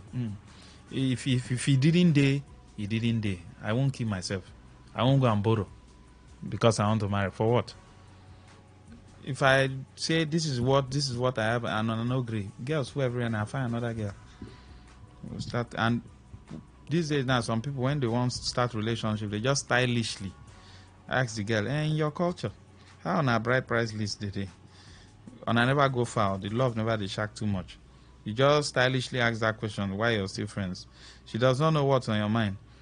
And then she opens up and tells you, ours is like this, like this, like this. You use your head to be calculating. Man sabi calculate. By the time you finish calculation, just tell yourself, say, this one no go work. No need to proceed. 0810-951-0951 and 0817-000951. The traditional institutions should wake up and help the young men who are ready to settle down. It's better for people to be settling down and then, having a family than for us to be having baby mamas up and down. There's celebrity baby mama and village baby mama. You don't know? The celebrity yes, they have money. They say, we don't need a man. So they just give birth, and that one is celebrity baby mama. But these other ones in the villages and local areas where you see in a family 3 girls, 2 have given birth at home. Nobody's willing to marry them. That's not nice now. It's not good. The joy of every reasonable father is that when your girl children have come of age, they get married properly, move into their husband's house, and then someone says, okay, that means before you marry, you must have good money. How many people now can be proud that they have 1 million naira in their account? How many of you listening to me have 1 million naira in your account? Let's look at the ratio. Just think about it. How many people within a certain community have 1 million naira? I'm not talking about business money. Money that they have saved, 1 million naira that is theirs, untouched. It's not the one you go and withdraw and buy Gary. No. That account is different, where you have like 100, 200,000. That one you spend. But this one, you don't touch the money. It's just there, 1 full million naira. Think about it now. So you are saying that it is only people who have at least 2-4 million naira in their account that should marry. That's what you're saying. So you have also in that assertion, you have disqualified keke drivers, because how many of them have that kind of money in their account? Yes, those guys, they make good money daily, but it means you have disqualified them. You have disqualified some bus drivers, POS people, civil servants. How many civil servants have 1 million naira in their account? Except you are at a certain level, and you also, money is passing on your table, and you're also diverting. Good evening. Good evening, Master. Go ahead, sir. My name is Uncle Sanji. Can you turn off your radio set, please? Okay. So do you... Hello? Yes, sir. Your eyewitness. Go ahead. My eyewitness is what you are talking about now. You see, let's be sincere, with these ones you are explaining, it's not like that in everywhere. Because with this now, it will put fears into, people, some young men who wanted to marry, or some young ladies. So it all depends on the family, on the culture. And remember that, wives, anything called wife, they need to pay the dowry finish. You can never pay the dowry finish. It is what no, it's not even the dowry that is the issue. Usually the dowry is not much. The problem is the list, the traditional list. That has always been the problem. And there are things that are basic that the family will tell you that you must do. And you know that, check most of the lists, they are all upgraded lists. They are not the local list has origination in the 16th, 17th century within that culture. They are all updated. And that is the modern life we are talking about now, that you cannot pay everything, you cannot do everything at once. You can never do all those things at once. That's So the issue now. You are saying you can never do it. It's not about you. It's about the family. No, what I mean, those people who get married, the family can accept some, leave some for some other time. That's what we are saying now. Will the family accept it? We are just talking on radio now. Now, when the practical reach, we go know. When you don't go the family, that's when you will know. What all we are saying on radio, we are just talking. That's the truth. I hear people say, oh, no, they need to pay bride price. I say, okay, when practical reach. I have accompanied so many people to marriages, and I can tell you from experience, the easier. But it depends on the cultures of some areas, some families and some, states. That's exactly what I'm trying to explain. It's not general in every country. Yeah. Thank you, in Nigeria. Have a good night. All right. Thank you very much. Me, I'm a practical person. Which list now, cutting across the south and southeast, that everything put together is below 500,000? Call me and tell me that place in the south and southeast, that their list put everything together, drink, goat, whatever, is below 500,000. Yes, good evening. By the way, call in and tell me your eyewitness. What's your eyewitness within your locality? Maybe you can send me a message. The question I just asked. Yes, good evening. Go ahead. You see, this government is right. That is one. And about two, you see, the bride price is very small. For people, they collect 5,000. I think they will collect 70,000. And no, just tell me your eyewitness. Leave the list matter. Leave the list matter. Just tell me your eyewitness. Maybe you can send a message to me. Greetings, Max. Police. Saying, okay, this was for the former conversation we had. Okay.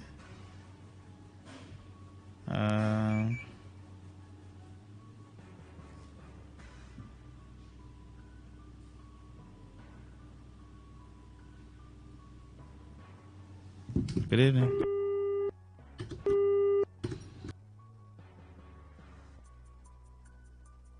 Please, if you're having difficulty calling, messages can do. WhatsApp message is going through, so you can just send a WhatsApp message. What's your eyewitness? You can also do a voice note and tell me your eyewitness. Don't worry, I'll look for a day and we'll talk about this bride price thing. Okay? Because if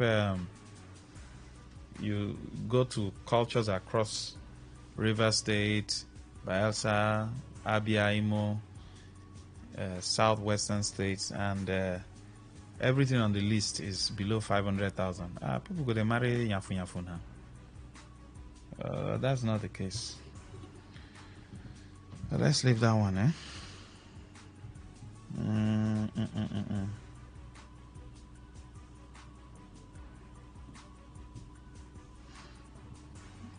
0810 9510 951 0817 0000 951.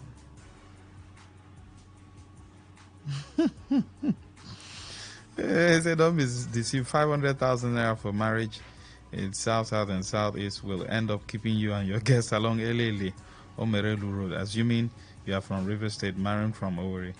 You people will not reach your destination with 500,000 marriage plan. Okay, just send me your eyewitness. Let's talk about that marriage thing some other day.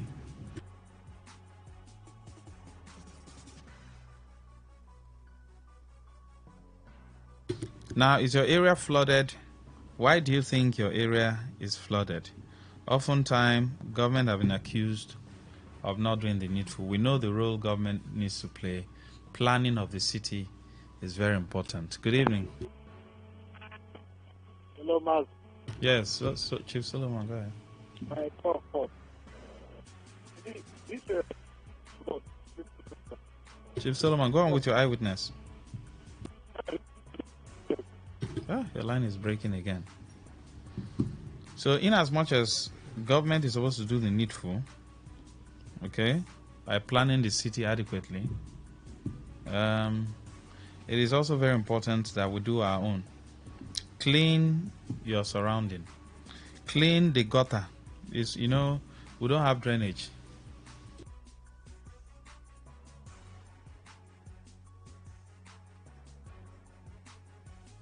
So clean your gutter. What we have is gutter. It's not drainage. Clean your gutter, please. So that when your gutter is clean, we can now know if we blame government or not.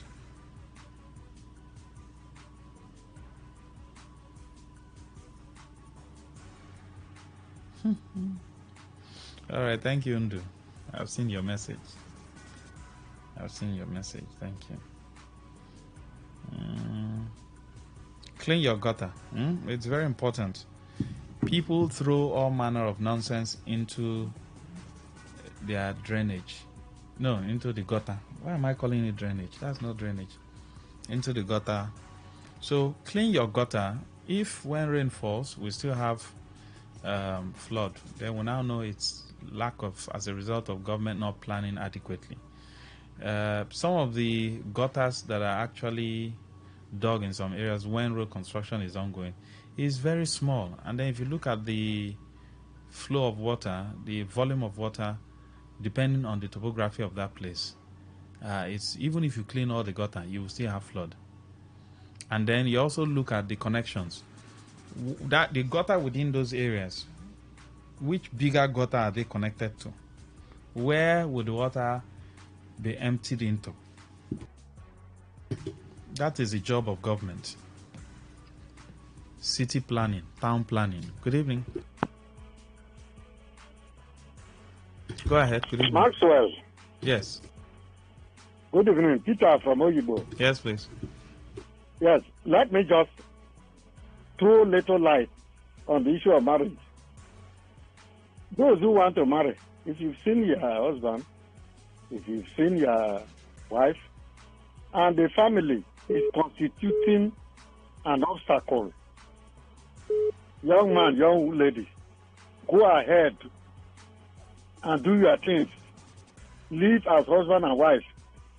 When they are ready, they will come and beg you. Yes, they will come and beg you because you can't continue, especially the ladies. You remain in your father's house until when you are 40, 50. Who is that man that will come for you? Nobody. So you people should learn your lesson. My eyewitness report this evening. About 2 days ago, I saw a convoy of the state administrator coming to Oyibo. You know that Ombano Junction, where I used to talk about, that place now, the place has collapsed.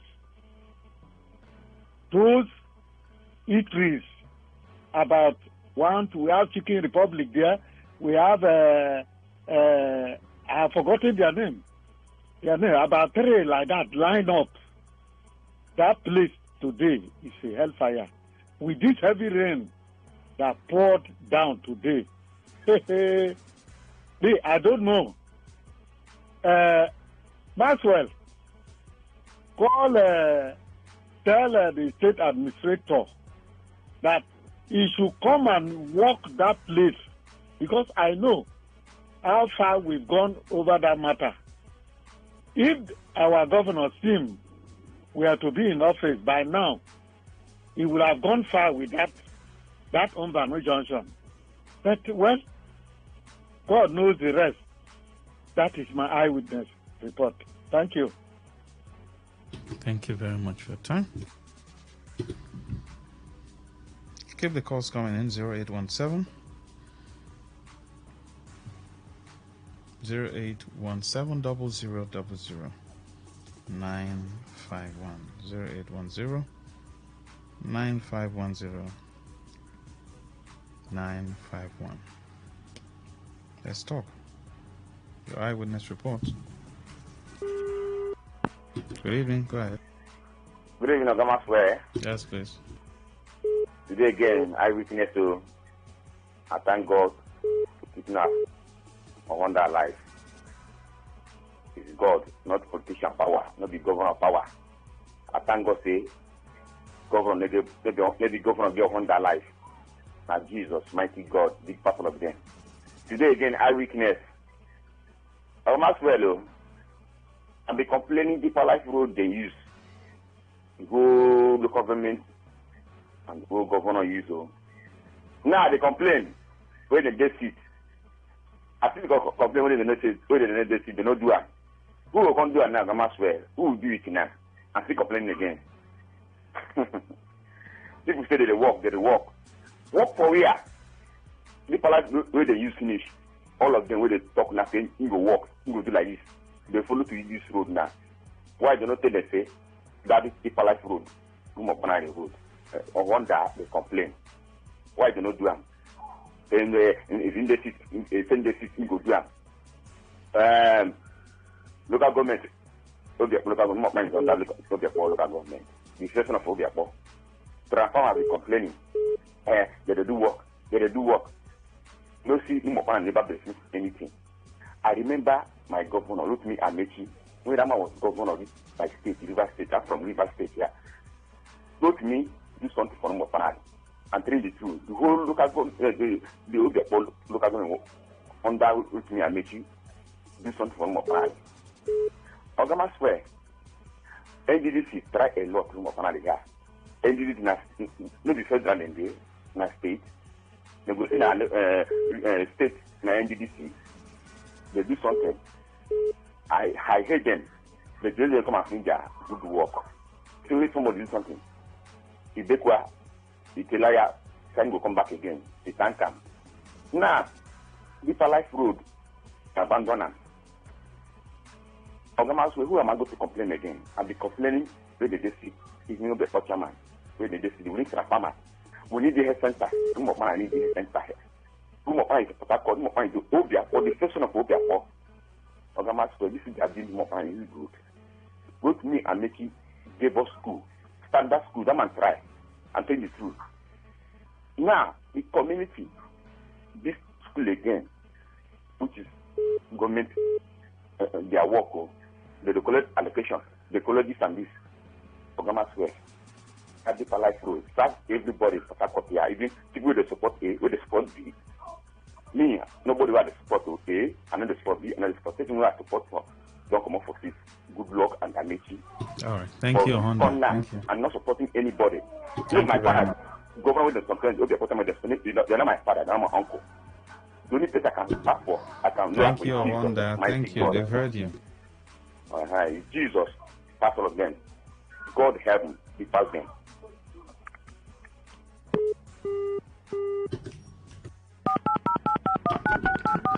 Yes, please. Good evening. Go ahead. Yes, Master, good evening. Go ahead. My name is Prince Abogo and I'm calling from the community. All right, sir. My eyewitness report. Hello, Master. Yes, sir. Go ahead. Yes, my eyewitness report is the sole administrator, whether by omission or commission, as at today, is pretending over the affairs of River State. And I'm sure that is business of pretending over the affairs of River State does not end at the point of appointing sole administrators LGA alone or appointing whatever for any reason alone. Let him also see how he can continue the project that team initiated in various local governments and communities. Let me use my community as an example. If you go to Ndele community, Rundele community in Emua local government, as I speak to you today, and the past 3 days, the whole place is flooded. If I have your WhatsApp number, I would have forwarded you the video and so that you can see the high level of flood, because there is a road construction project going on there, initiated by Governor Singh. But as we speak, is in a very slow pace, very slow. I mean, the contractors has pulled out, and if you see the mess, it would have been much more better that road, they didn't start that road at all, than to leave it in this kind of terrible condition. You need to see the whole of Rundele community. Flooded, water entering into people's house. You don't know where to pass. You don't know. In fact, the whole place, we are just stagnant as we speak right now. So I beg the sole administrator, I wouldn't want to abuse him. I don't know how he came on board. I don't know what led to whatever. We only give God all the glory, but let him try and move beyond just appointing sole administrator in LGA or playing to one person what have you.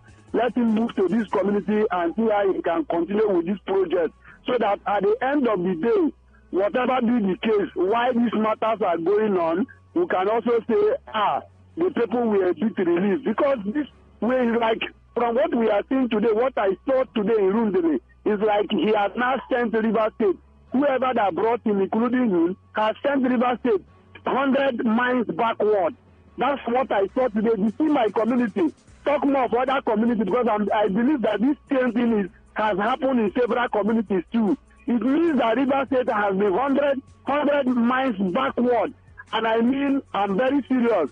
If this is the only thing we can attract to River State, if this is the only thing, the only project, federal project we can attract to River State, then nature and history will remember him.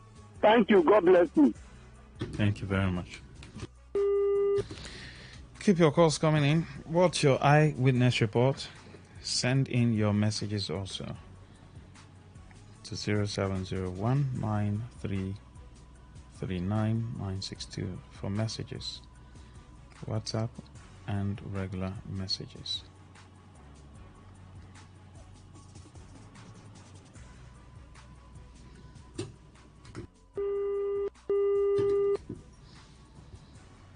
Okay.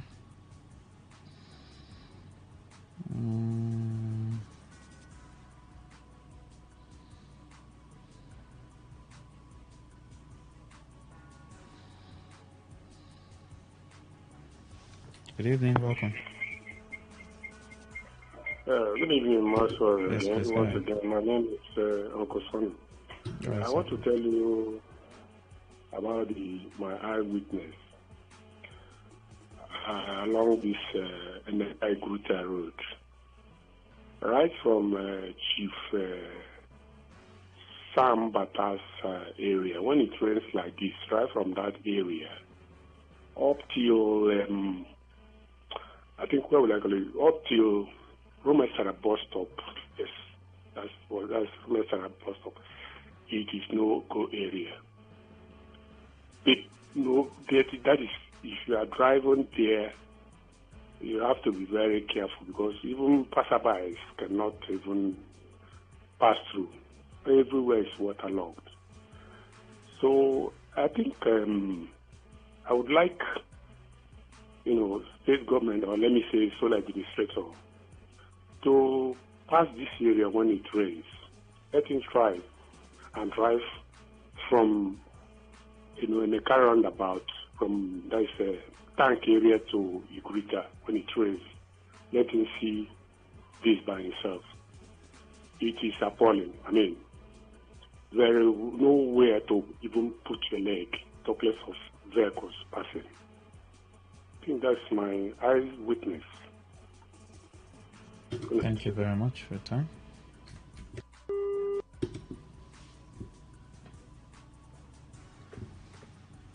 All right, let's take this.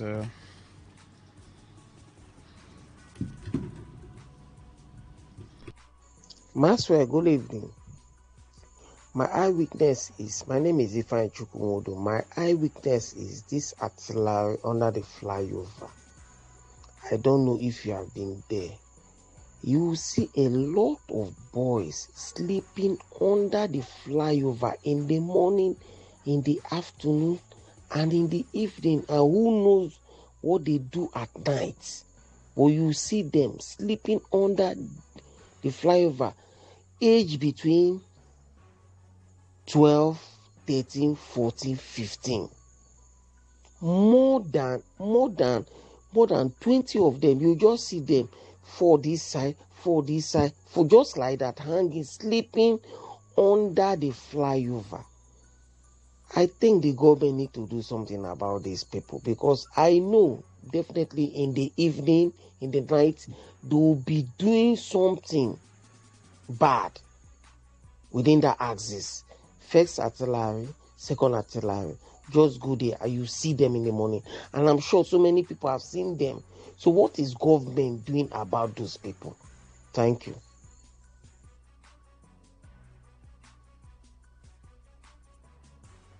All right, thank you very much.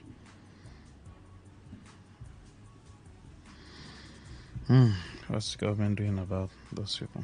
Yeah. Question is, what's the priority of the government? Keep the calls coming in 0810. You can do a voice note like that and send on WhatsApp to 0701 9339 962. Don't say, oh, I've been talking and complaining about this issue. Nothing has been done. Just keep on talking about it. Just keep on complaining about it. And one day,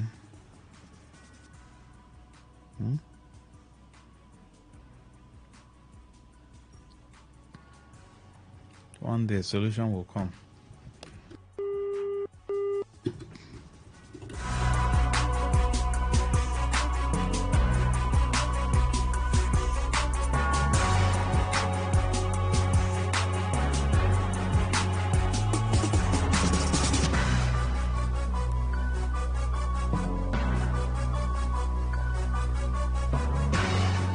Good evening. Go ahead.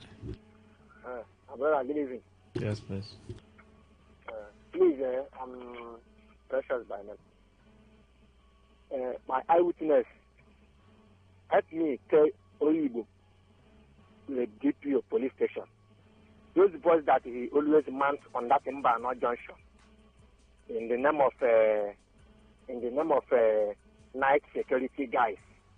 He is the one that mounts those boys here. If you see what those guys do every early morning, between 3, 4, 5 every early morning, with motorists, people who drive motors. If you see what these people are doing, motor or people on that particular point, that Mbano junction where one man was complaining bad spot. If you see what these guys are causing on that place, you weep for these guys. So Bibo, police station DPO, he sent those boys to be doing that work. It's like he has commission on that thing. People have been complaining. One day you will hear the story and you will say somebody have called about that place. It's too much. They will call and they will be hitting on those street NBBC and what those street light setting. They will be hitting on those poles. Boom, boom, boom, boom, very strong. Hitting on those NBBC this electric pole, what they call this street light pole. They'll be hitting on those poles. If you talk, they will gather you, they will beat you, they will mess you up. The DPO is one that sent those boys here. One of those boys went at Obibo West. They went there and still they arrest him. I don't know whether he just come back again and continue what he's doing on that particular spot, that Mbano Junction. Come there by 3, 4, 5 early morning. You witness it. You witness it. That's my eyewitness. Thank you. Thank you very much. Very sad one. Honorable Malone says, greetings, Max. My eyewitness is the solar street light in my area. It's a joke from those that anticipated for the state of emergency in real estate. They know themselves. What are you saying now? What's wrong with this solar street light?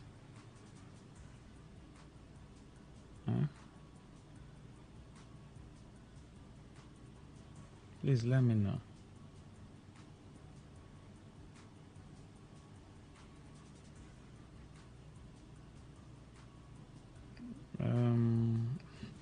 Max, this Julius Berger, the one we know before or unbranded one, their pace of work in this on this ring road is very slow, and you barely see the white engineers around. You only see our black brothers supervising and working on the road very slowly. They tend to show seriousness when they see Oibo supervisors around. Michael, thank you. Good evening. Hello, good evening, Lucky Maxwell. Go ahead, Robin Maja. God bless you and bless your station, 95.1. Lucky Maxwell, my 3 parcel of land they grabbed has not been returned back to me. I don't know how my body do. I was shouting it to Governor Sim Fobola was listening to me. Chief of Staff, my junior brother, everything they hear, PhD, they were all here listening to me. The Akalakadi 12, those that logo. It's my thing. They all listen to me. Ezo Pata had made an attempt. The land has not been returned back to me. This is not Plateau State. This is not Benue. It's not Borno State. This is River State. They are asking foreign investors to come here. We, the local investors, I cannot have access to my parcel of land where I'm doing my farming activities. Like as I said, the hen shouted when the hawk took away her chicks. Let the community know. But in this my case, I had believed that the governor of River State then, before the suspension, had the power to return back my land. My land has not been returned back to me. My sweat. I'm not a thief. A former state chairman of Performing Musicians Association of Nigeria, River State. I have struggled. It is my sweat and that of my wife. Those who are listening to me, the clergies, those who have the big churches, people should help me. My name is Robin Maja, the farmer. I'm an entire son. People should help me. My land. Lucky Maxwell, God bless you and bless your station. Thank you very much. All right. Okay. Let's see if we can take one or two.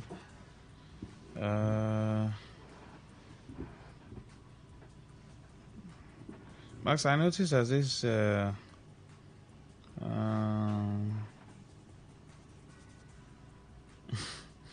I check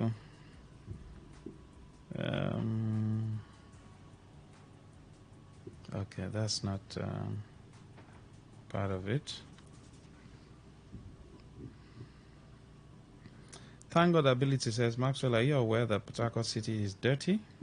Yes, I'm aware. What am I going to do now? You know, one would say everything rises and falls on leadership. People say, no. That's how it is. When leadership fails, everything eventually fails. Small individual inputs can't make any big difference. That's the truth. Yes, people clean your environment, but it is the duty of government to coordinate for us to have a clean city. The citizens will do their own, but government have a larger role to play. The difference between citizen and government is like bicycle and aeroplane. Citizens' input is like bicycle. You want to travel from here to Lagos. How many hours will it take you? How many days with bicycle? But government, jet, in the next 30 minutes, 45 minutes, you're in Lagos. That's the difference. Well, that's much we can take on Eyewitness Report. Stay with us for Security and You, where we'll take a look at the root cause of the farmers-herders clashes we've been having in Nigeria. Recently, Benue has been bleeding, Plateau has been bleeding, and the leaders are chilling in France and co. Well, that's what it is. Everyday Real Estate is standing by. Don't go anywhere. 95.1 FM, Voice of the People. And we're back. Please listen to this paid infomercial.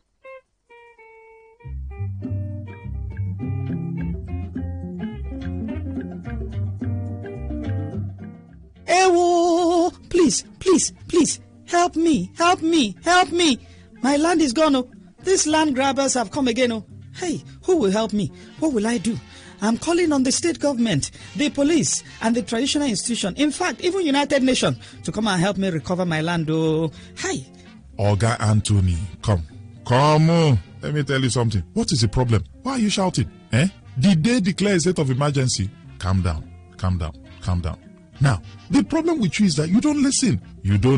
I don't know if this your ear is for fancy. I told you where to buy a good, safe, and affordable property. But for where? You don't listen to me now. Now, instead, you are now calling on United Nations to come and recover your land. Now, you are swayed into the rhetoric of buy one plot, get one plot free. Deposit 200,000 for land and be allocated to you. Buy a plot for 500,000 and get free survey, free deed, free 1,000 block, free 10 bags of cement, and even free wife. Now, see where you don't land yourself. How realistic are these promises to you as a person? Now, only greedy person, they fall into the hands of 419. Let me tell you something. Land is not cloth or just mere commodity. Land is an inheritance and should be acquired and gotten through a very reliable real estate company, through a person you know that has a proven integrity. Now, they call on United Nations to come and help you recover your land. See what you do yourself.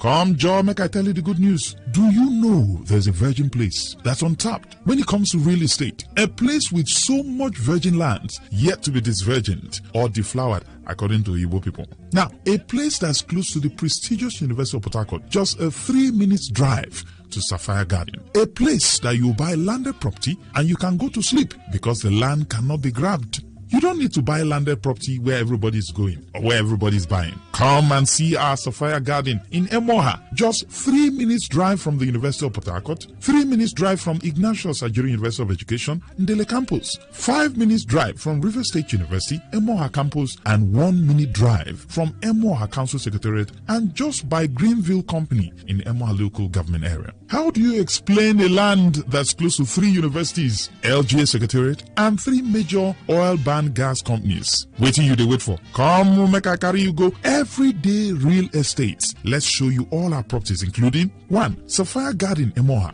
just by Librada Junction, by East West Road, for just 3.5 million naira. Pearl Garden, Igrutali Schools Road, just for 2,950,000. Seafood Relax Roommaking by Akash Road, fenced with access third road for just 16 million naira. Kaka. Seafood Commercial Ajip by Kure Road, Port Harcourt, just for 45 million. Camp Garden Estate, Ruma Kunde off Ahazi Market for just 1.8 million naira. Channel View opposite Council Secretariat Emoha for 2.9 million naira. Comwork Agricultural Garden Abareche for 1,350,000. Seafood Alu for just 4.5 million naira. These properties are hotcake now, so you better rush and buy them before they go finish. At Everyday Real Estate, we provide affordable housing for both the rich, the middle class, and low-income earners. Don't break your head again. Madamu and Ogamu, come, let's show you our good properties that you can buy without hassles. At Everyday Real Estate, we also buy and sell already made building across all locations. Tell us your budget and we will give you a fully completed building. Show us your land and we'll develop it for you, and you pay small. Is that not good news? We are Everyday Real Estate, and our aim is to provide affordable housing to the low and middle income earners, even the rich. Call us now on 0705 999 2241 or 0705 999 2242. Visit our office at USD Close, 90 Obiwali Road, Rumigbo, Port Harcourt. The Bible says, Genti, listen, a good man leaves an inheritance for his children's children. So, visit us at Everyday Real Estate. Let's show you our Sapphire Estate, our ready-made houses that you can just buy, pack your load, go inside, bam bam. If you no get wife, you marry wife, join body. Wait, before I forget, we also build and maintain properties. I hope you got that. Now, give us your budget and we'll find a property for your level. Call us now, sharp on 0705 999 2241 or 0705 999 2242. Everyday Real Estate. We care about your shelter.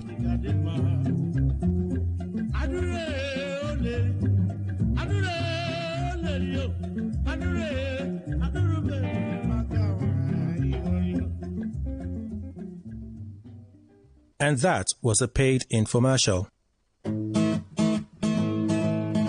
You may not realize it, but do you know you can always show your love for others with simple gestures? Here are some of them. Always look for the good in people. There are two sides to every story. We have our good and bad sides. So, look for the good in people. Focus on people's potential. Everyone has potential. So, rather than put them down, help them realize it. Choose to love. If you're given an option between giving love and receiving love, choose giving because that is a more practical choice. Treat everyone as equals. This means letting go of all the prejudice and partiality. See people for who they really are, not their jobs, not their apparels or bank accounts. If everyone does this, then the world will be a better place. Love yourself. You cannot give what you don't have. So, before you try to love other people, love yourself first. Forgive.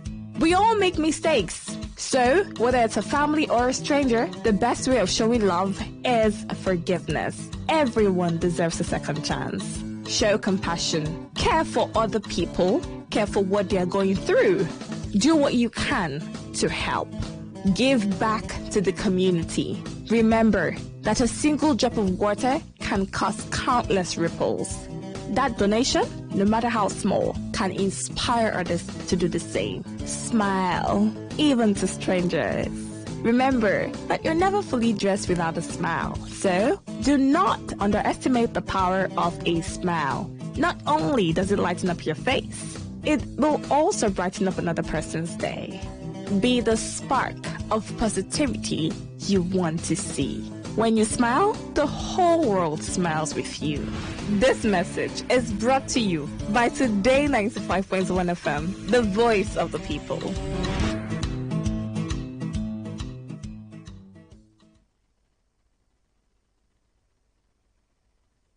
Don't get it mixed up. You are listening to Today 95.1 FM, your premium talk, news, and sports station in Port Harcourt. We are the voice of the people.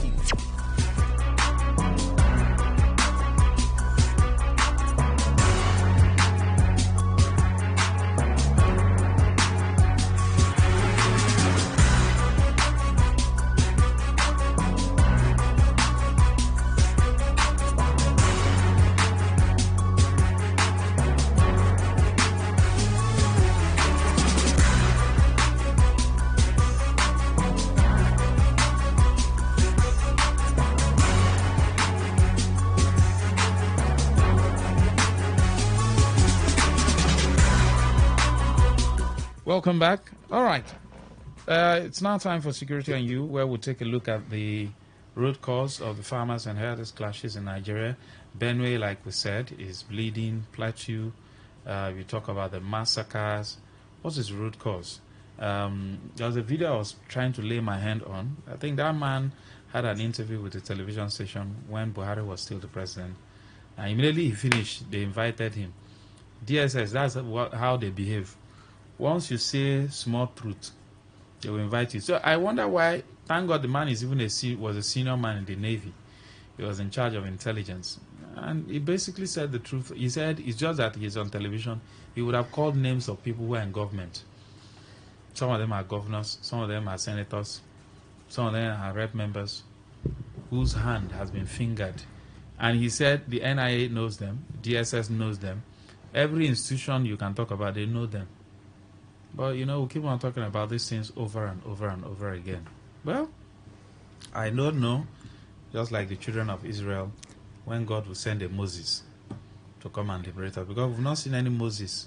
All this one they used to say, this one is Moses, they now lie. Those ones, they know Moses does not behave like that. Moses goes there and challenges the authority. And, of course, Moses usually have backing. You know now, his rod swallowed the rod of Pharaoh. All the rods of Pharaoh. Moses dealt with Pharaoh. So when Moses comes, we will know. When Moses comes in this state, when Moses comes in this country, we will know. He will deal with the authorities, those who don't want the country to move forward. He will behave like the Moses in the Bible. Mr. Smith, thank you for joining us. Welcome. Mr. Smith, Ukechi Smith, Livia is his name. He's a crime analyst. He's an expert in AI and security management. He's a cyber security expert.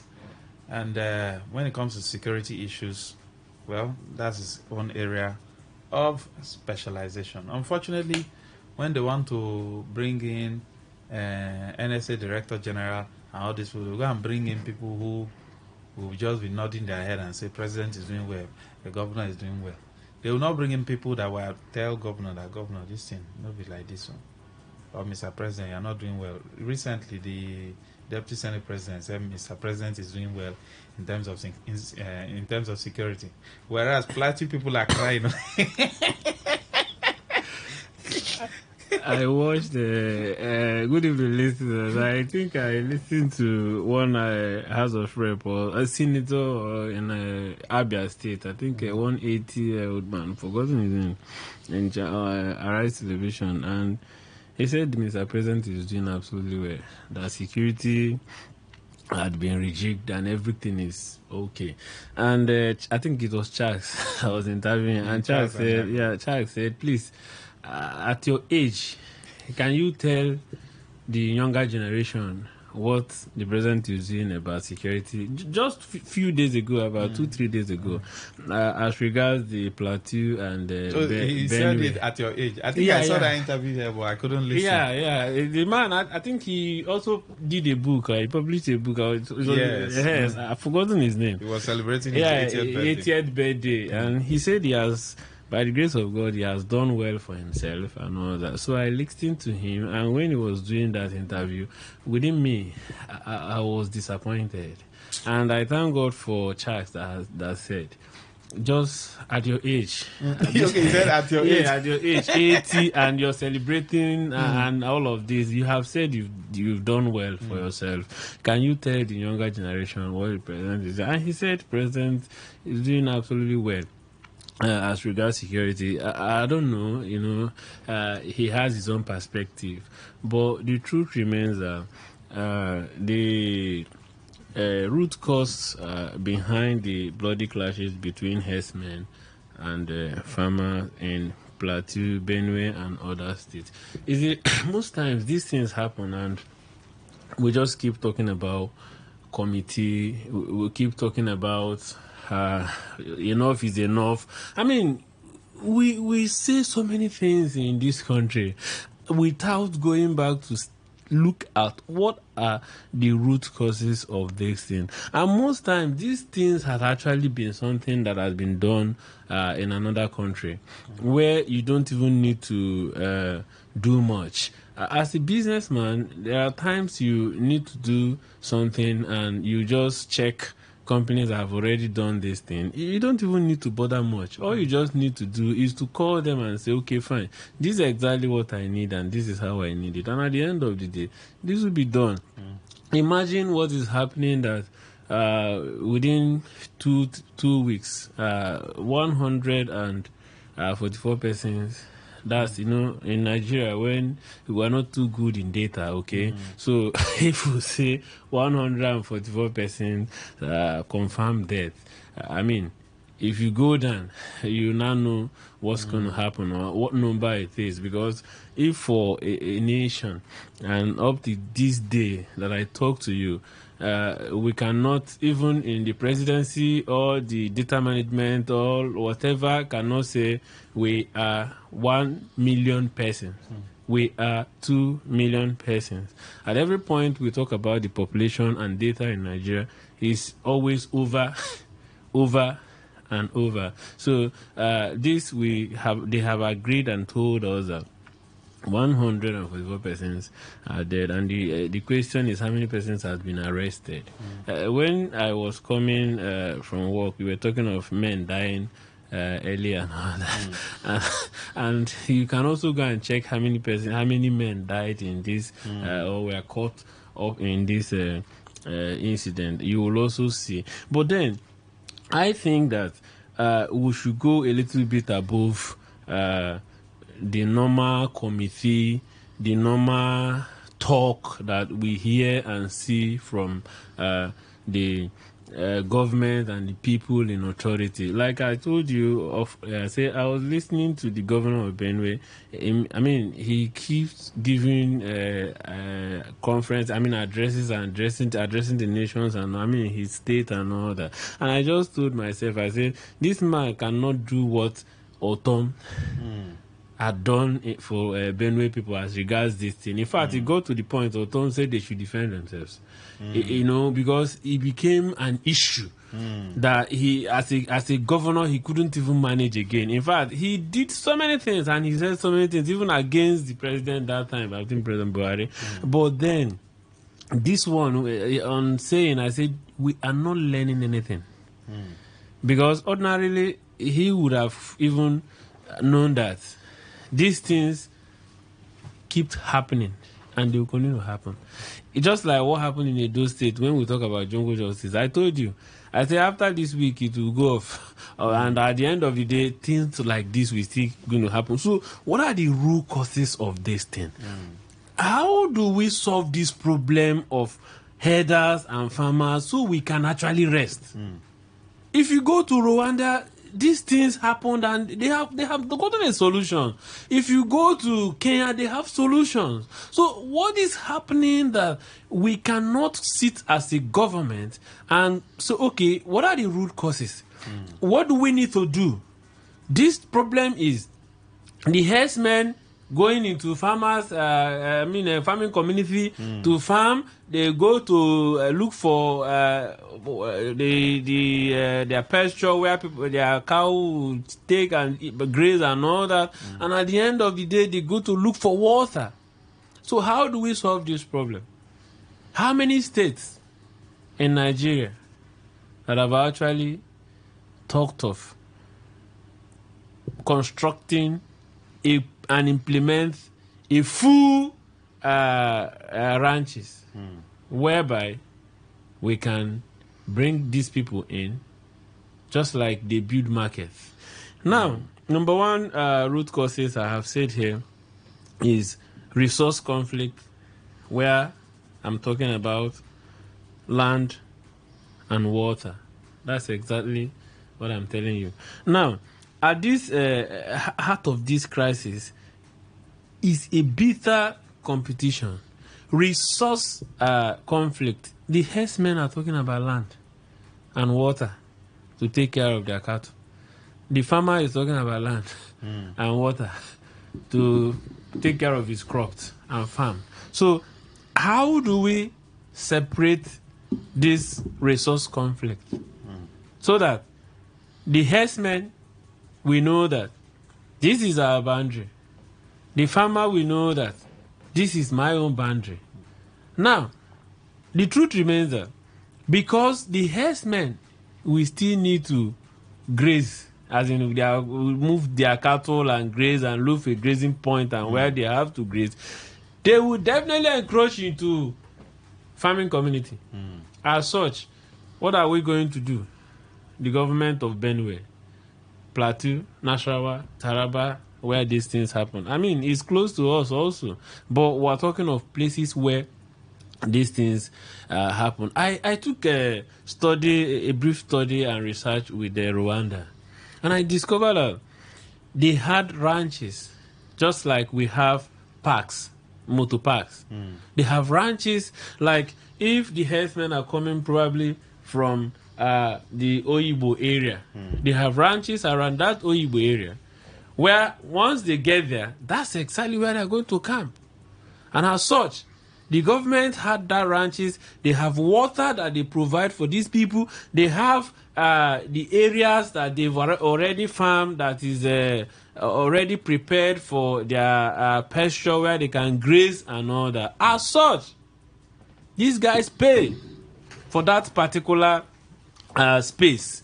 And where they also say they cannot pay for probably on how to feed and graze their. They also have in Rwanda private grazing farm, as in private pasturing farm, where these guys go. Herders go there to buy their feed for their cattle. For their cow. And they bring it. So it's also a win-win thing. The government have the ranches. People work there. They have their own farm where you can go as a herder to buy feed for your cattle. If you think you cannot buy from that of the government, you also go to the private sector. So as such, employment and job is being created, because the private persons now farm, knowing that the herdsmen or the herders will come to buy. Like if you go to my tree here where they sell goods, people sell those fields for the goats. So they also bring it just the way they bring yam and all that in a very big luxurious bowl. They bring it and people go there to buy to feed their goats. Exactly, that becomes a business for the person that sells those fields. When you do poultry, you buy your fields.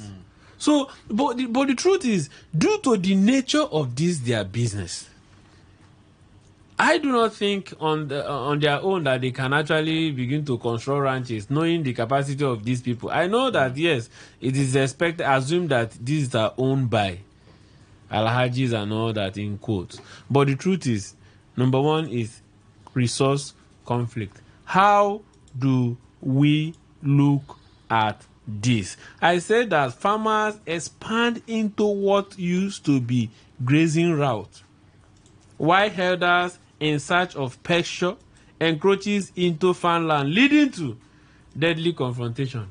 Farmers are looking for the land to farm. These guys are looking for where they can also feed their cattle. As such, leads to this. Now, if the government can do well to do ranches, I bet you we are going to reduce this. It is not by setting committee. It is not by telling us enough is enough. I don't want to talk about the government, because I know that there is no responsible father that will stay outside anywhere and hear that his children are even sick. I'm not even talking of dead. That will remain where he is. But let me believe and agree that for us, we have a father. And I don't want to say that he's not taking responsibility, but then he has people working for him. But I know that there is no good father that will stay and his house is burning and he continues to stay wherever he is, probably reporting from where he is. Number two, we also have ethnic and religious polarization. Although this is largely a resource-based conflict, I know, it is frequently framed as what we used to know as Fulani versus indigenous farmer or Muslim versus Christian, and this amplifying hate and escalating violence. And politicians have also are also using this as a factor to weaponize and identify this thing and dignify it for their electoral gain. We see that ethnic and religious polarization, we have tagged it as a Fulani and indigenous farmer, or probably Muslim versus Christian. This is not what it's supposed to be. The herdsmen are not just only the Fulanis. We also have people around us that does that. But because of the failure of proper solution to this industry, it has now become an ethnic thing, and it has now become a religious thing, where we now target the Fulani versus the indigenous farmer, or we'll target the Muslim versus the Christian. And also, the politicians have also come to see that, they like a situation where they see that we don't understand what we're doing. They want to always see us in the state of confusion. So they could actually perch on that to dignify and get their electoral gain. And this is what it is. But the truth remains that we need to begin to talk about the root cause. And I have said number one is the resource conflict, the land and water. These guys need to feed. The farmer needs to farm. They need water for their cattle. The farmer needs water. I have said there is no way that just like we're in this studio and somebody that is selling probably his own market will just come on top this studio and drop his cooler. Maybe he sells a soft drink or something. He walks into this studio and drops his cooler on top this console and telling you that this is where he wants to sell. It's not done now. He needs to go and look for his own space for his business. But because he has failed to look for his space, the government will need to come down to now say, okay, because these are the people we have given this responsibility to take care of us. These are the people that we have said, we cannot do this, so you do this for us. So where there is a conflict, like I said, somebody just brought in that cooler, and here you said, no, take it back. Of course. If you refuse, because you do not want to take laws into your hand, you have to involve the government. So what are the government doing? That's why I said we are looking at the root causes. Ethnic and religious polarization. Thirdly, injustice and land ownership crisis. You see, I've said this, and I still want to say it. If you go to our Land Use Act of 1978, I said that particular Land Use Act of 1978 created confusion over land rights. Grazing routes were poorly documented and protected. Farmers claim ancestral ownership. Go there and look at that particular act. While headers claim historic usage. And this legal vacuum is the one that has fueled conflict, even in court and in the bushes. You see, up till now, I just think that we probably would have had reforms as regards our land use act and all that. But I remember last time when President Buhari was trying to go back to that Land Use Act of 1978, where he was trying to say they should go back to the grazing route and all that. It became a very big issue, and governors started, banning and open grazing and passing laws against open grazing and all that. It's not to say we should go back. All we need to do is to go back to that act and close those vacuums, those legal vacuums that are there. Because in that act, I have said that if you go through it very well, you see that grazing routes were poorly documented. So as such, we need to go back there. It's also part of the root causes of what we're facing. And another one is climate change and desertification. We cannot remove that from what is happening in Plateau and in Benue, another part of the state. Climate change and desertification has come. Urbanization has taken over. Even in Rivers State, you can see the influx of investors in the real estate industry. What are they buying? They are buying our farmlands. They are developing our farmlands. The places we farmed 10, 15, 20 years ago, if you visit that place now, you see houses, urbanization had actually encroached into our cities, into our villages. Some of the places we live and where you live, listening to me, go back in the last 20-25 years. Those places were actually farmland. But today, urbanization has taken over. So what do we do? Climate change is also there.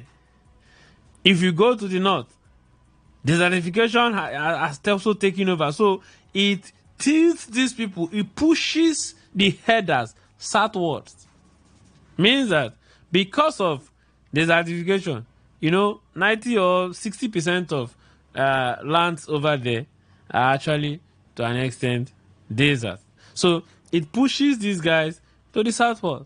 So as such, it would have been a business for us in this area, for the government, for the local government, for even a private sector. But then the private sector might not be able to invest properly because the government will need to come. This had to do with laws. So as such, climate change, desertification, urbanization is also one of the root cause. So, and when you meet this, what do?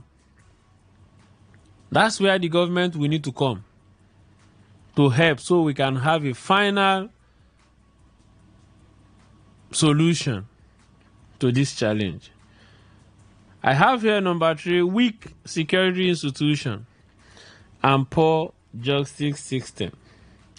If you're actually following up the trend in Benue and in Plateau, you discover that for the period and hours, minutes that this whole thing happened, there are no law enforcement agents seen around.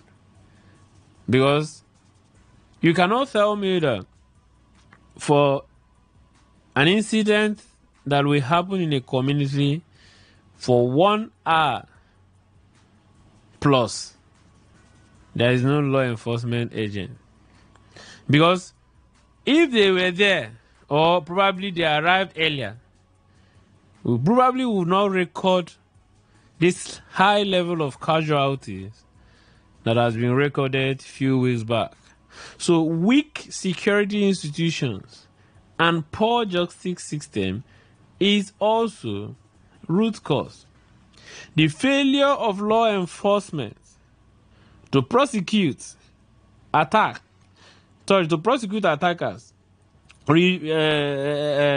retrieve stolen cattle, or prevent revenge killing has fueled this crisis. The truth is that the failure for law enforcement agents to prosecute attackers, retrieve stolen cattle, or prevent revenge killing has fueled this crisis. Something happened in Edo. We talked about it in this studio, and we when about 14 persons were killed or thereabout. And I said, this is jungle justice. If we don't come down to think of what are the root causes, how are we going to get this sorted out, it will still happen again. And part of it is weak security institutions.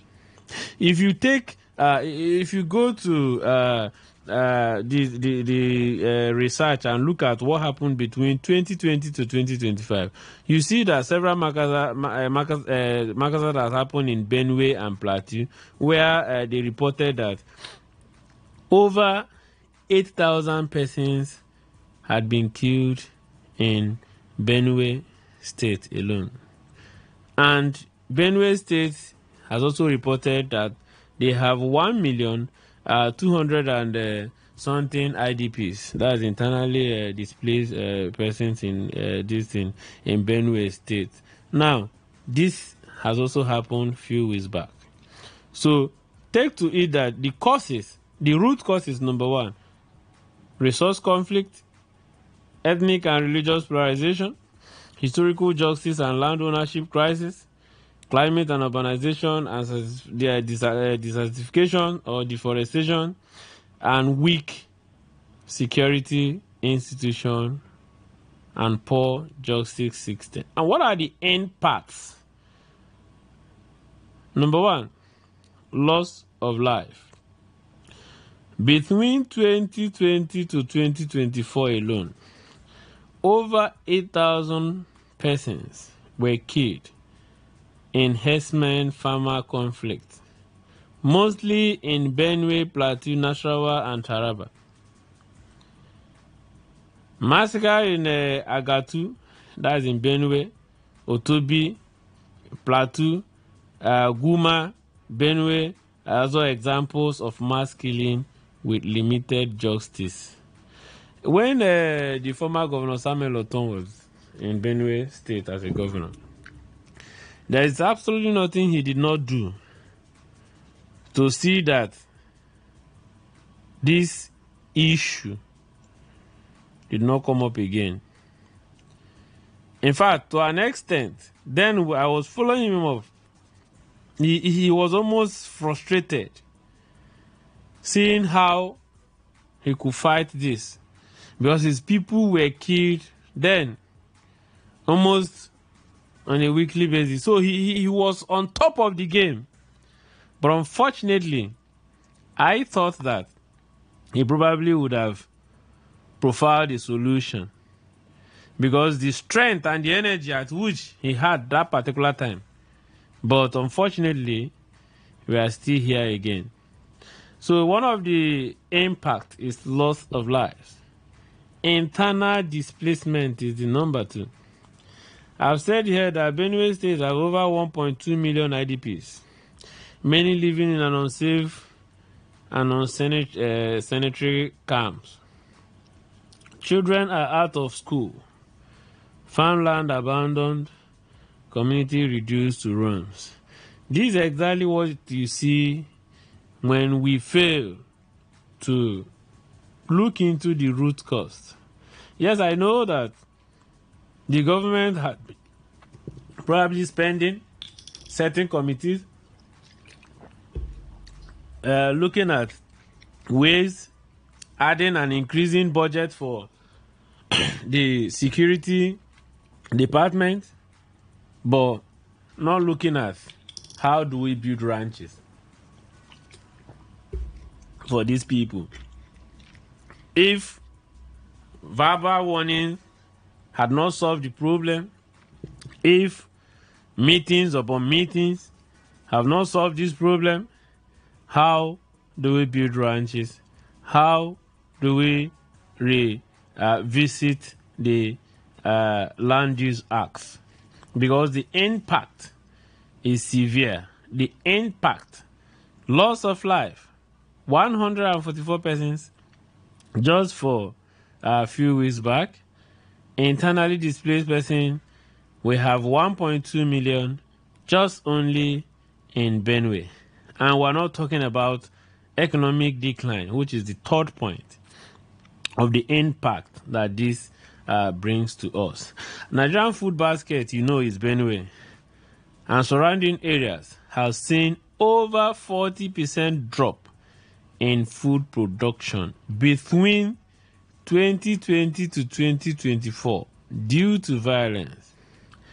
Cattle herders also report losses of over 12 billion in stolen or killed livestock. You can actually underline that. As much as we're not supporting them, but you can see that economic decline. I want to say it again. I said that Nigerian food basket is Benue. We know, and its surrounding area. But then we say that it has seen over 40% drop in food production between 2020 to 2024 due to violence. While the violence, cattle herders also reported losses of over 13 billion in stolen or killed livestock. So these are the things. Now, when these guys, when we fail to curtail this business, when we fail to really even harness this side of the business by doing these ranches and putting them in a place where they're supposed to stay and charge them. So you know that when you put them in a place and they fail to stay in that particular place, then that's an offense. You now know that at this point in time, they have actually deviated, or they have actually gone out from what is ordinarily supposed to be. So then you can prosecute them. But at this point, we have failed. So in as much as we have is affecting the food security, it's also affecting our economy. Imagine over 12 billion is non-accounted for. Breakdown of intercommunal trust is also one of the impacts. Villages, I have said, that once shared land and markets are now at war. The violence, you can see, has undermined coexistence, intermarriages, and mutual trade that previously existed in many communities. Growing up, you see and hear some villages then that shared lands, market. You go to this market, you come to the other time, this one, another day, and all of that. But the truth remains that these particular villages, some of them are now at war because of herders and farmer clashes. Exactly what we're seeing. And that's why most times I bring it down to the different arms of government. If in the state we don't have ranches, do we also have as geopolitical zone? Do we also have in local government, in senatorial districts and constituencies and all of that? These are things that if we really want to help ourselves, if we want to help our people, if we want to stop the herders and farmers clashes in our state, then all we need to do from the senatorial district, from the geopolitical zone, we need to begin to build ranches so we could put these people there.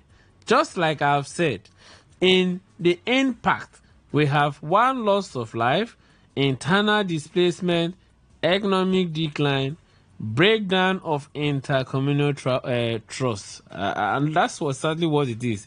Places where communities that have those mutual relationships no longer have it, because we have failed as a nation, as a state, as every part of the state or local government and all sorts. We need to begin to say, okay, if this is happening in Benue State, as a governor in Benue State, how many ranches can I build within the next 6 months? So I can actually say, I've built this for the next 6 months. Okay, these people, when you come, this is where you're going to be. And it's not just to build ranches probably in one particular place and you say you have. That's why I said, go to Colombia.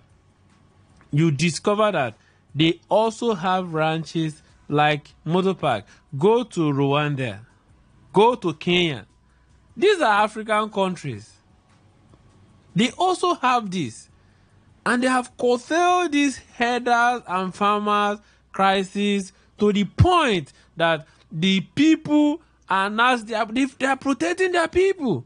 Because you cannot tell us that just like it has happened. Yes, after 2 weeks, probably it will go down because all eyes are there, the security agencies are there, and before you know it, it will still strike in another place. The truth remains that how do you want this thing to be solved if we cannot build ranches? That's just what it is. There is no other grammar. There is no other solution than to say, okay, yes, we have said ordinarily we're not supposed to build ranches. Yes, is their private business. Yes, they should do their business. Yes, we all agreed, no doubt about that. But the truth is, for this to stop, we need to build ranches. We need to go to Rwanda, like I've said. If you, I told you I was doing a walk in Rwanda, and after this, there are post-genocide reconciliations and land reform. You know what they did in 1994 also, they focused on justice and national unity, and also what they call redistribution. Now, they came back and look at one thing they created. They call it Gakaka also. Yeah, Gakaka in Gakaka Community Court. They created the Gakaka Community Court. And vigilante, where they do community policing. And what they just do, when they created that court, what they do is when they see people on open grazing, they take them to the court. They are taken care of immediately. Take them to the ranches. Court will just find them, just like what they do in mobile court. When they arrest you in mobile court or thereabout, they just take you there, find you there. Whatever happens, and you take care of that. And that's something. So if they see these people like in Rwanda, they take them to the mobile court and they take care of them. They find them. They go back to the ranches that are close to them. Now, for summary, what are the solutions and recommendations that we need to have these things nipped in the bud? Number one, adoption of full-scale ranching policy is still what we are saying. We have to adopt full-scale ranching policy. We need to create it. There is nothing to do. The other time I talked about dead horse theory, and I was saying that when the horse is dead, you don't need to flog it. You don't need to do anything. You just remove it and get another one. So any committee that is going to be set for this period, that over 100 and something now, there, anything that you're thinking to do, for me, is not a lasting solution. Outside building, adopting a full-scale ranching policy. Number two, we need to create community peace committee and early warning system, like I just said in what's happening in Rwanda. Once they see them, you don't even need the law enforcement to come and look for them. The community people will just see them and say, hey, this is it. Immediately they call the committee that are in charge of these people, and they just come and say, okay, this is what it is. You have deviated, and this is what is going to happen. We have always said at every point in time, strengthening our justice and security institutions. That is one of the most important things. But also know that the security agencies cannot also be everywhere at the same time. That is why technology is one of the things that we need. Like what has happened in Benue and Plateau. Imagine a situation where we have active surveillance systems that are being monitored and controlled in a control room. There is no way those people will not see the attackers before they attack. I've said something here. There's a situation that happened somewhere, and it's outside the country anyway. So there was a breakdown in vehicle, and while they were there fixing the vehicle at night around 2 a.m., fixing the vehicle, just a helicopter just landed. And he said, you guys have been here for the past almost an hour, and this is just not a good terrain. So what are you doing?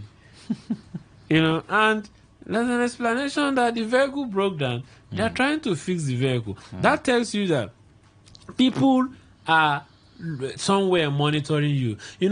I was telling somebody, I said, the reason why most times when you travel outside this country and you don't travel legally, the people get angry.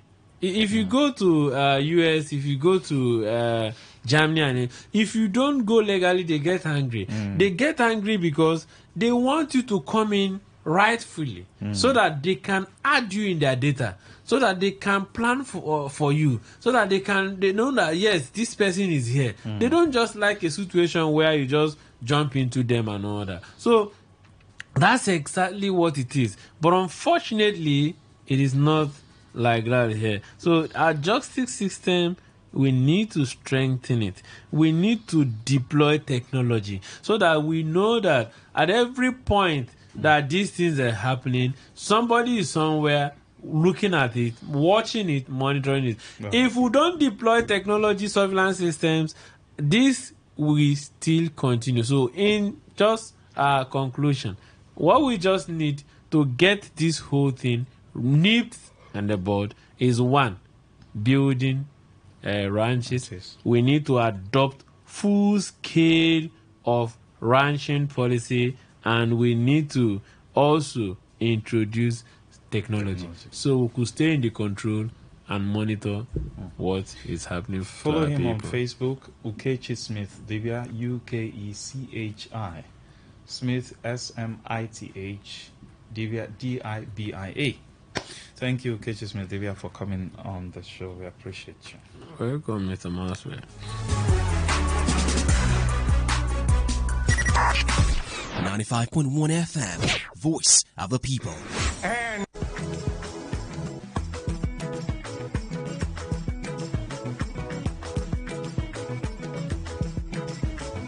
on this edition of Global Sports Update, we'll be talking strictly basketball. Rivers Hoopers are the champions of male basketball in Nigeria, while MFM Women Basketball Club are the champions of women basketball in Nigeria. Both teams have won it back-to-back. BAL is a competition in Africa where you get a lot of money. To participate, you must have a lot of money. We have Queen Mosef joining us. She's the media officer of the team Rivers Hoopers. Everything you need to know about the team you'll be sharing with us when you come with us. My name is Godwin Inak, and I will take a break. When we come back, like I said, Queen will be right there to talk to us.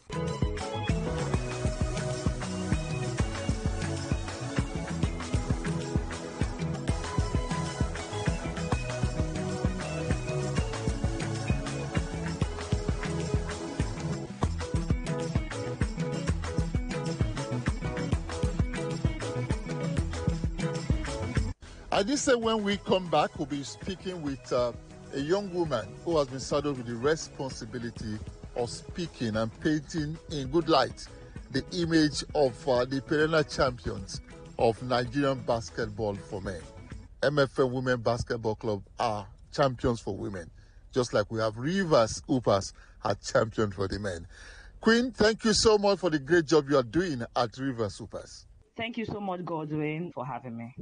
Queen, a straight question. Nigerians want to find out what makes Rivers Hoopers thick. Why are they perennial champions? A lot put together. Over the years, we've decided on our own that we need to improve, we need to do well. We can't settle for less.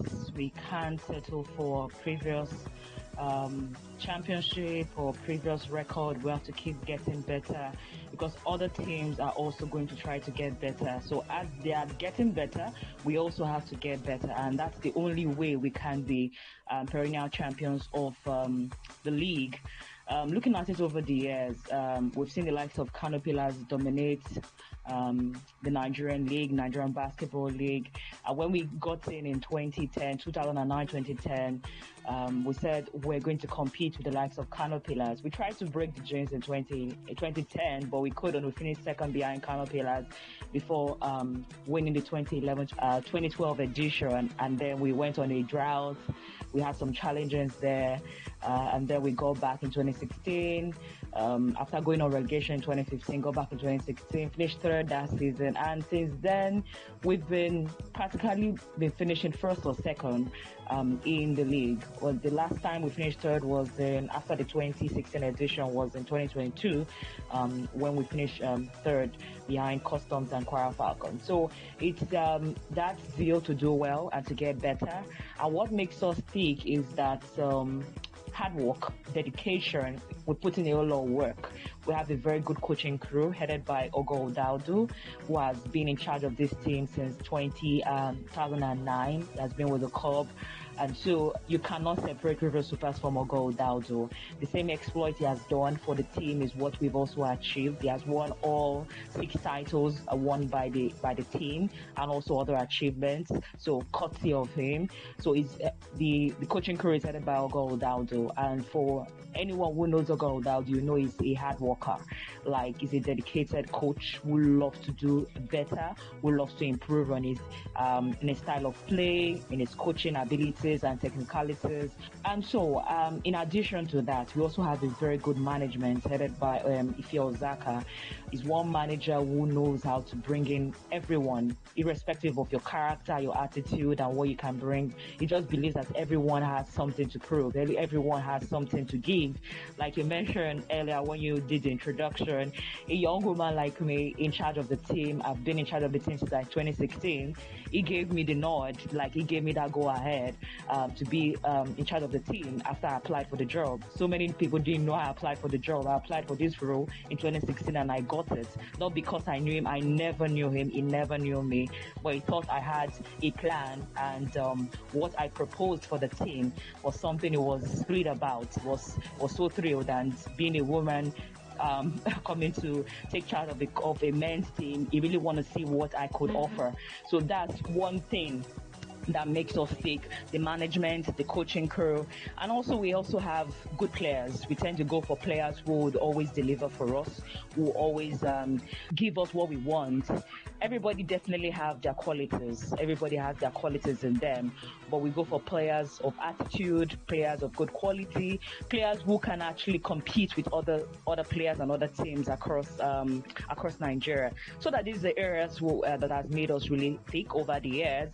And finally, the River State government.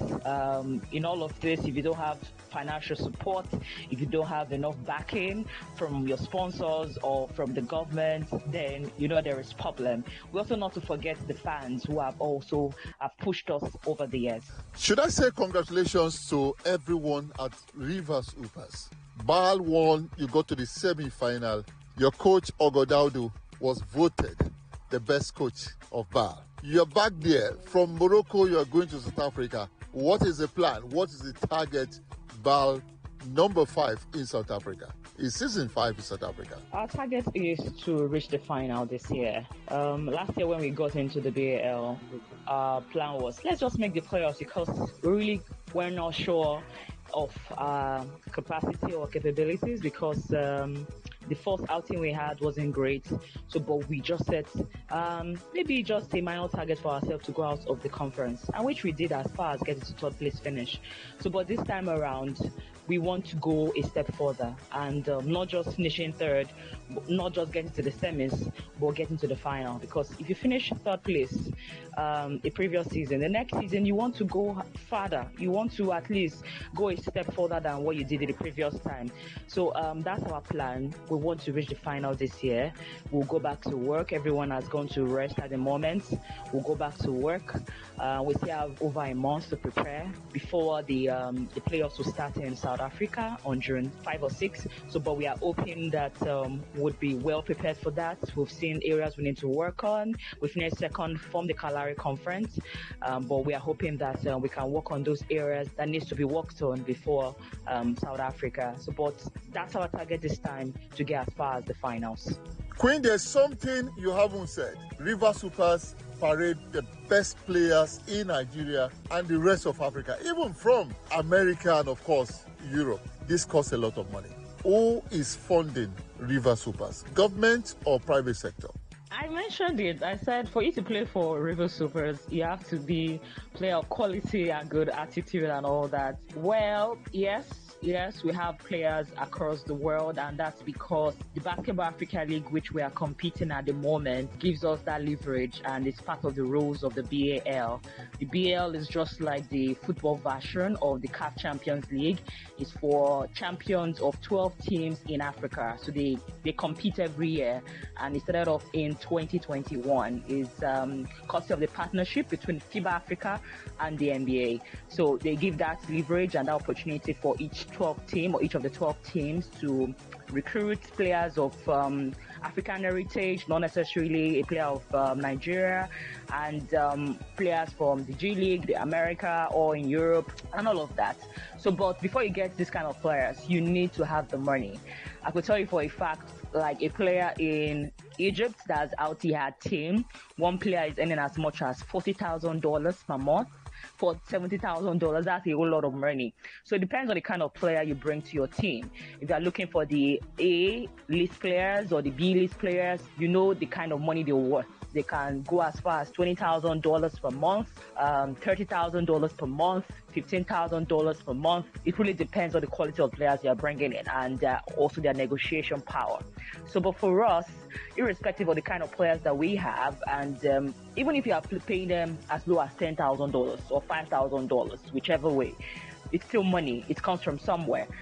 So for us, it's the Rivers State government that is funding the Rivers Hoopers. The Rivers Hoopers is the baby of the Rivers State government. Just like Rivers United, just like Rivers Angels, Rivers Hoopers is the basketball version of Rivers United. So as much as they support the football team, they also extend that support to the Rivers State owned basketball team.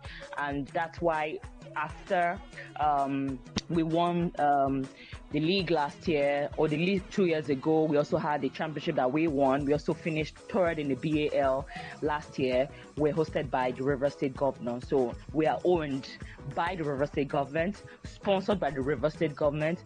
But aside, we also have a few sponsors that come in, private individuals who like the club, love the club, and they extend their support in their own little way. But it is majorly funded by the River State government. Queen, would you say that the team you have this term is stronger than the one you had last season?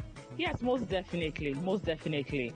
Compared to last year, we looked at areas where we could build on, where we could get better this year for us to have a better challenge than we did last year. And we realized that we need to go for players who would be good offensively as well, and also defensively. That is the edge he has over Will. Will, yes, we didn't allow the obvious to be seen, that is, we didn't expose his deficiency because he's not a good defensive player. Once you double guard him, that's the end. Once you take the ball from him, really it's difficult, and he also cannot defend such a player away from himself. So, but that is where a Maxi has the edge over him, even though, yes, Will Perry is a bit offensive than Maxi, but in terms of defensive is an all-rounder than a Will Perry. So, but this year, we also brought in a Raphael Putney. Raphael Putney is like even a higher grade than what we had in John last year. We had a John Wilkins last year who had to retire because of injuries and all that, and also he was aging as well, so he had to retire. But we brought in a Putney. Putney leads in block at the moment in the Kalari Conference. At the end of the day, he led in the blocks. Number of blocks are made in the Kalari Conference. So when it comes to block, comes to scoring in the paint, when it comes to those layups, Putney is actually great. And shooting the ball from behind the arc is extremely good. So, but these are areas we have to look on to improve on players we got last year and players who could help us challenge. We can actually bring one addition to the team or two additions if the BL will allow it in our roster. We still have other players in the standby lists. Let's not forget that we always have standby lists, which the BL allows. Apart from the 13 players that execute games during the conference, you have players on standby. So you could also pick in one player or two players from the standby list you think could be better than what you have. And then would go into a training camp again and get started as we prepare for the playoffs and finals in South Africa. Thank you so much, my dear sister Queen John Ekene, for being part of the show, and we wish Rivers Hoopers all the very best as they go to South Africa in June to represent Nigeria in BAL. Thank you so much, Godwin. Thank you so much for the wishes. Yes, we'll do our best in South Africa, and thank you so much for having me. That's the size of the show, Global Sports Update, talking basketball. The champions of the league, Rivers Hoopers, who went to Morocco to play in the BAL qualification, and they have made it to the playoffs in South Africa. My name is Godwin Enak, and a Global Sports Update. See you again tomorrow. Don't forget to keep praying for Nigeria. God bless Nigeria.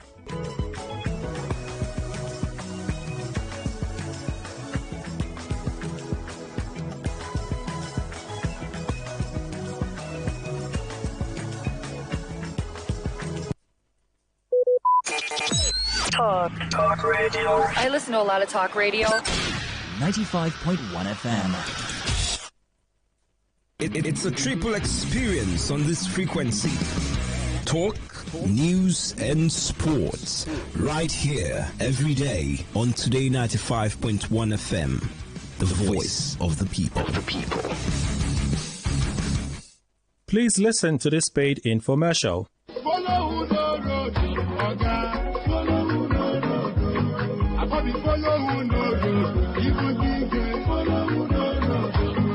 Greetings to you, wonderful people of River State. Thank you for joining us on this health enlightenment, sponsored by Baba Champion Herbs. Baba Champion Day for number 62 Ikwere Road by Egede Street, my one, Diebo, Port Harcourt. You can call Baba Champion on 081 69 20 2525. 081 69 20 2525.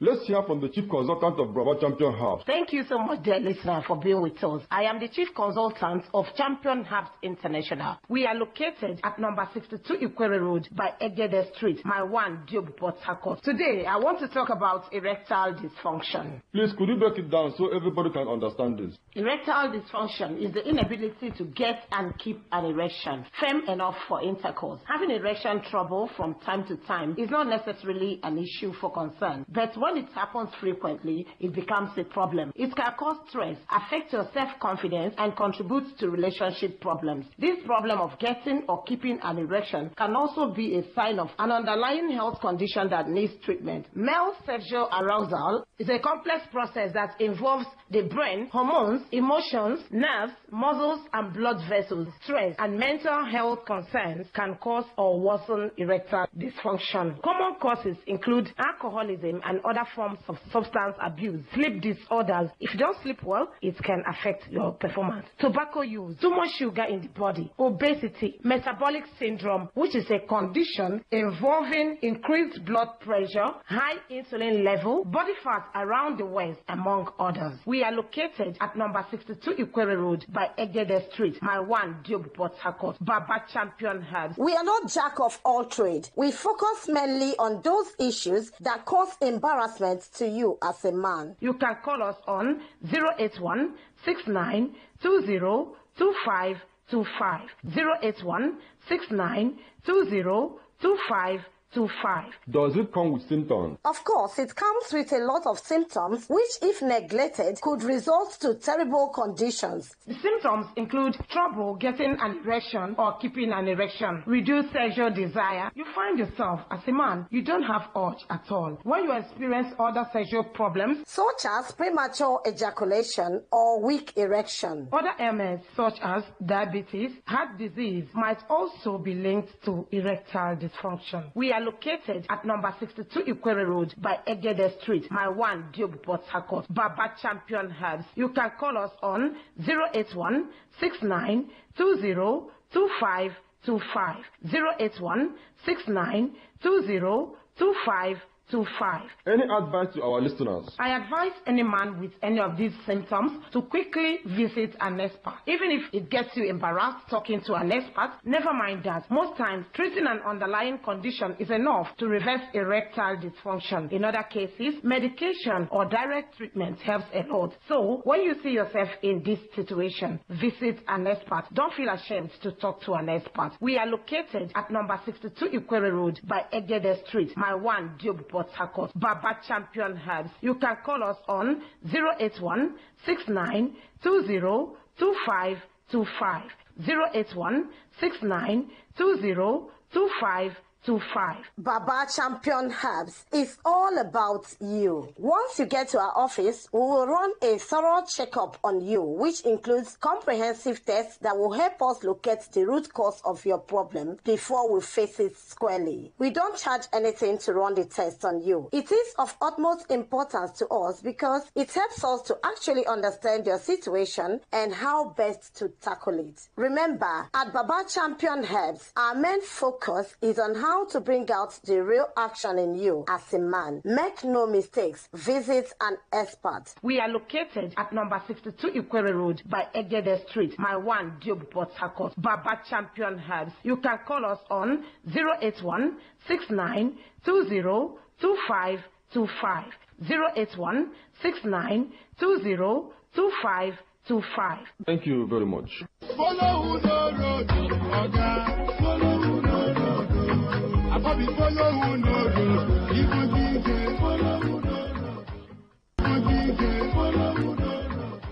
And that was a paid infomercial.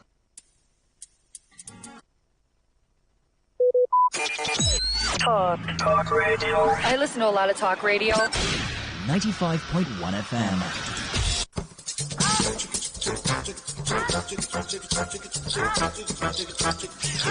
Hello, my people. Are you ready for an electrifying experience that would send shivers down your spine?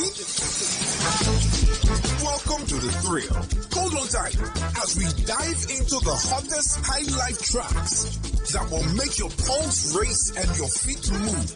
It's not just a show. It's a musical and talk adventure that would leave you craving for more. Ladies and gentlemen, welcome to the thrill. Mondays to Thursdays, 9 p.m. only on Today 95.1 FM.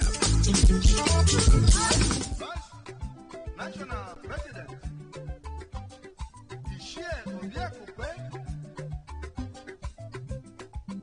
Second Vice, National President, Oliver Nikokwanekanono.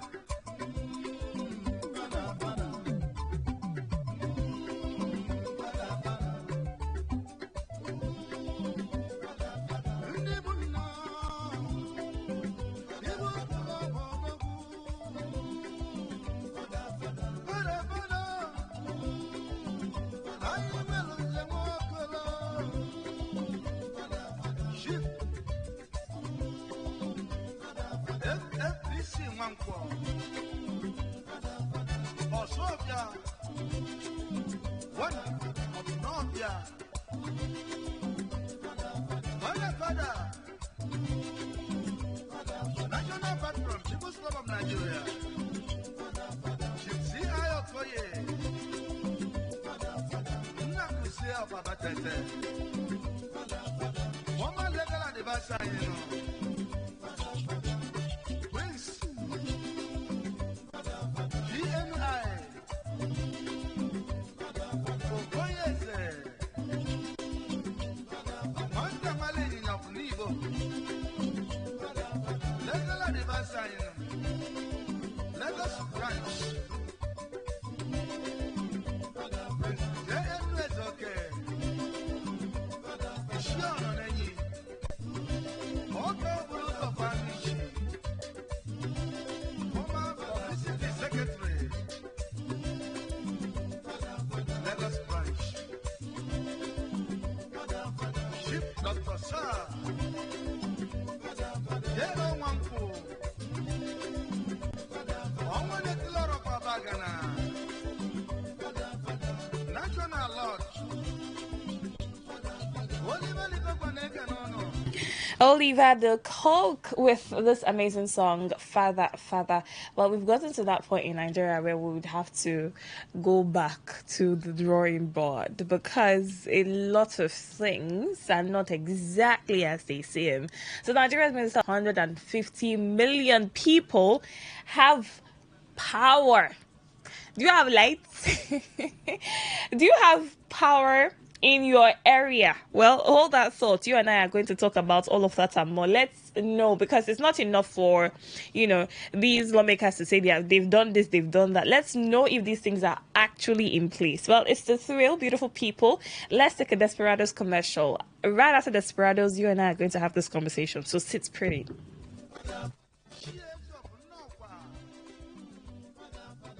Okay, all right. All you need to know about this one is that 95.1 FM. Such a unique style. Let's go! Welcome to What's Poppin'. What's poppin'? Brand new whip, just What's Poppin' with Desperados. What's Poppin' with Desperados. You folks, it's that time again. It's that night again. You want something premium? This is where you should be. It's another amazing episode of What's Poppin' with Desperados. And you know, this is where I serve the freshest vibes, the best of conversations, and the energy is definitely 100. And you know, this isn't just a radio show. It's your front row seat to everything downright electrifying. So, grab an ice cold Desperados right now, crank up the volume of your radio set, because tonight is about to be wild. And this party, we're just getting started. We want to make it legendary. If you're ready, then off we go. What's popping with Desperados, the tequila flavored beer. Tequila flavored beer.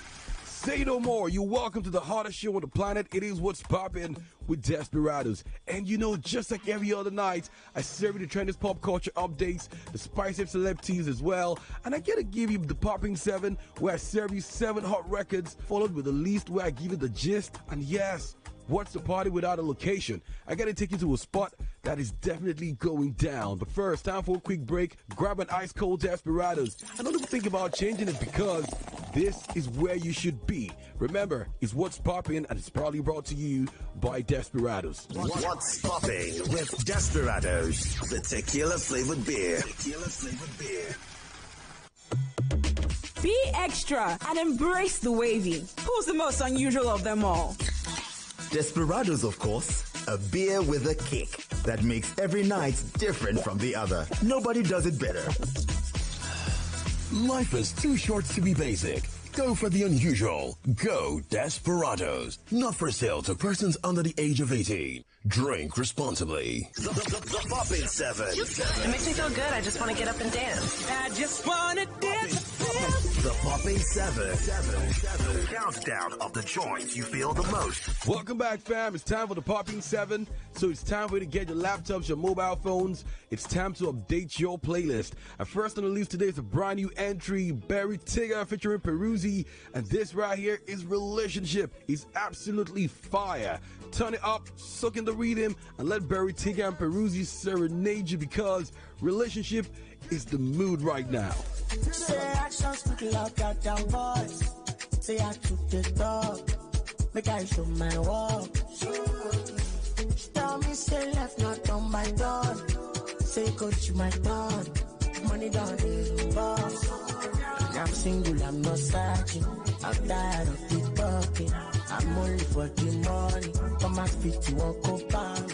I'm single, I'm not searching. I'm tired of the talking. I'm only for the money. Come and speak to walk up on. Relationship I don't do. I feel like me I don't do. Me like the time I don't go. Relationship I don't do. I feel like me I don't do. Me like the time I don't go. Next on the Popping 7 today is Dan and Rhythm, Bella Shmurda featuring Fola. Fola's verse on this record was insane. Bella Shmurda's vocals, absolutely fire. The delivery, in style and loaded with unmistakable Dan spirit. I know be I'm she's shining like by in it. Oja kilometer, coke break kill on to da. I can't let money no do Junica. For the paper chasing my country just in the bar. Yami Cora. Tell me what to do now to make this dollar. Still the Popping 7, folks, back to back, another collaboration with Fola, and this time around it is Zlatan. Get better. Let's talk about amazing voice, amazing vocals. Fola is the guy everybody's talking about at the moment. Zlatan with his signature rap style, giving us some massive bars in this one. No wonder he's in the Popping 7 today.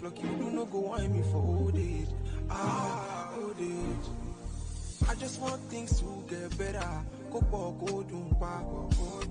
me, I be working on each other. I need more buga. I swear I can't deny. Next in the Popping 7 today is T.I. Blaze introduction. T.I. Blaze is that man, is exactly who he thinks he is. And this guy's got his foot on the pedal. It doesn't seem like he'll be stopping anytime soon. Without saying too much, a record that needs no introduction, it's this one. Baby, like make I introduce. A bad man don't need introduction. Life I know be today, forget. Me, I know like it sentimental judgment, to doubt you, man, okay. I put them on a cruise, I give them overdose. I let nobody go. Girls are screaming on top of their voices. Holy shit, I'm on top of their choices. Wow. They do it be like it easy. Why they not go call the chop my drugs? Wow. Shakolo, Ganto.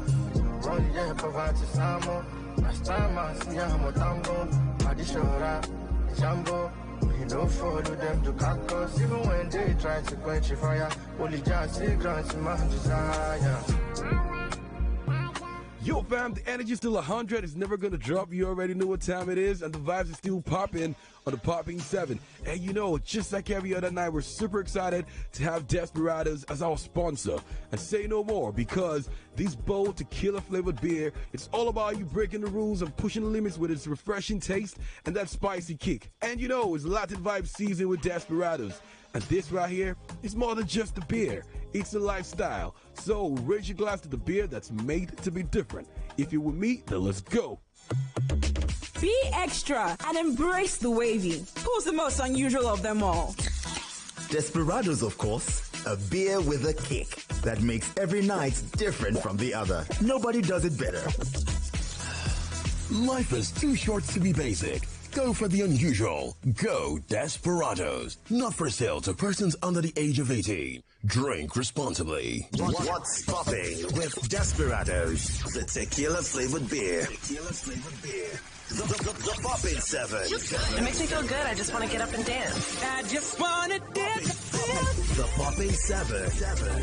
Countdown of the joints you feel the most. Welcome back to the Popping 7. Let's talk about the man who is the future, and I promise you the future is here and now. Rema About You is the next big record right here on the Popping 7. You can't put this man in the cage. You can't put his genre in the cage as well. This guy is putting Afrobeats to the world, and he's set to do it again with another massive record. And this is About You by Rema.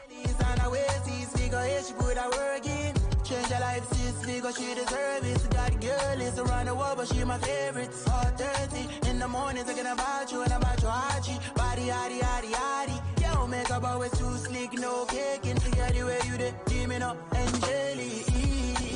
Hold my hand, girl. Time is running out. Time is running out.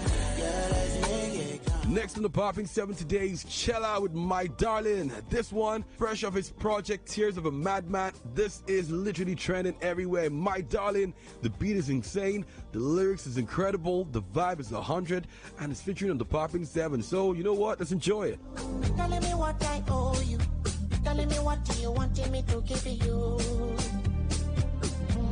My darling, what is it that they told you? Telling me how they be fooling you like on you. Telling me how they be fooling you like on you. My darling, my darling.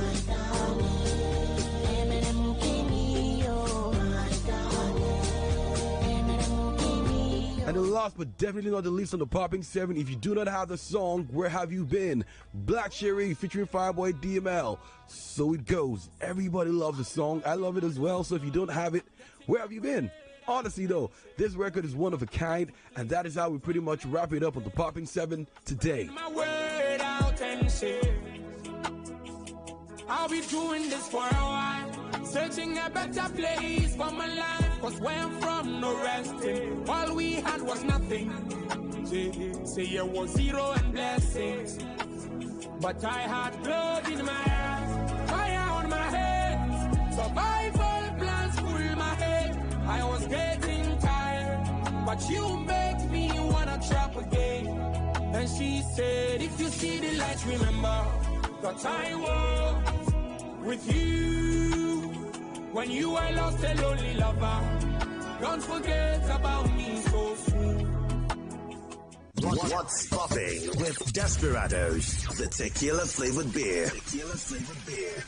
Up next on the show is The Least. And you know, The Least is where I give it the gist, your go-to scoop on Nigeria's trendiest stars. But first, let's talk about Desperados, the bold and unconventional beer that is shaking things up with a zesty lemon twist and fairy spice. It's the ultimate pick for a lit pop culture party. So, join me, crack open your Desperados right now, sit back, because I'm ready to dive into what's popping on the list. Cheers to Desperados. The List. Scoop about your favorites. This is where it's at. The List. Welcome back to the list, folks, and you already know this is where I get to give you vibes, steamy stories, and that gossip you've been waiting for. Without saying too much, let's dive into today's drop. Now, veteran Nollywood icon Richard Moffett Damajo, also known as RMD, just shook the table and maybe even flipped it. On Curiosity Made Me Ask podcast with Bayu, RMD dropped the bombshell saying he doesn't vibe with being called a legend. Yep, you heard right. According to him, the title feels like a scam, and he's not buying it. RMB says legends are people like Uncle Pete Adoche and Olu Jacobs, true OGs in the game. He even joked that whenever folks call him a legend, it feels like they're low-key saying, "Oh yes sir, time to retire." And he's not here for that energy at all. The Delta-born Don has been blessing our screens since 1982, and at 63, he's still bringing the fire. As far as he's concerned, keep that legend tag. I don't want it. He's not done yet. Stay locked in for more of that kind of story because, trust me, the list is where you get all the gist. What's popping with Desperados, the tequila-flavored beer. Be extra and embrace the wavy. Who's the most unusual of them all? Desperados, of course. A beer with a kick that makes every night different from the other. Nobody does it better. Life is too short to be basic. Go for the unusual. Go Desperados. Not for sale to persons under the age of 18. Drink responsibly. What's popping with Desperados, the tequila-flavored beer. Does anyone know where the plug is? Where is popping? Looking for something. Places and events for you. What's popping? Welcome back to the show. Remember, it's still what's popping with Desperados. It's time for me to take you to a location where it is popping, or should I say, where it is going down. And today, we're repping the streets of Abuja with a spicy shout out to a fan favorite, Yahuza Suya Spot, also known as the king of flame grilled street goodness. Let's face it, no Abuja food adventure is complete without the proper Suya stop. And Yahuza is that spot. It's always packed with the loyal regulars, and once you take your first bite, you'll understand why the hype stays high. Now, don't expect white tablecloths or soft jazz. Nah, this place is all about raw flavor, fast service, and street vibes. Now, it begs the question, what do you order? But right before we get into that, are you forgetting your ice cold Desperados in the mix? Don't forget about that. Now let's talk about what to order. First, you can order your classic beef suya, sliced thin, heavily coated in a legendary Yaji spice. So, whether you're grabbing a quick bite after work or you're pulling up with your crew for a late night flavor run, Yahuza Suya Spot brings the fire. So, if you ever find yourself in the capital wondering where's poppin', well, say no more. You know where to go. And remember, Desperados is always on deck. What's popping with Desperados, the tequila-flavored beer. And that's a wrap, folks. Thanks for hanging with me as usual. Thanks for vibing with me on What's Popping with Desperados. It's been nothing but good vibes, hot gist, and unbeatable energy. I love to ask these few questions. If you love beer, check. If tequila is your thing, then double check. You're already a part of the Desperados tribe. And you know, this tequila flavored beer is the perfect balance of zesty, spicy, and sweet. And it's ready for you at stores nationwide. So tell your friends, grab a few, let the fiesta vibes roll. With Desperados, you know the party is in a place. It's your mindset. Until next time, keep it fresh, keep it popping with Desperados. Cheers to an epic evening. Thank you for checking in with us on What's Popping with Desperados, the tequila-flavored beer. Talk radio. I listen to a lot of talk radio. 95.1 FM.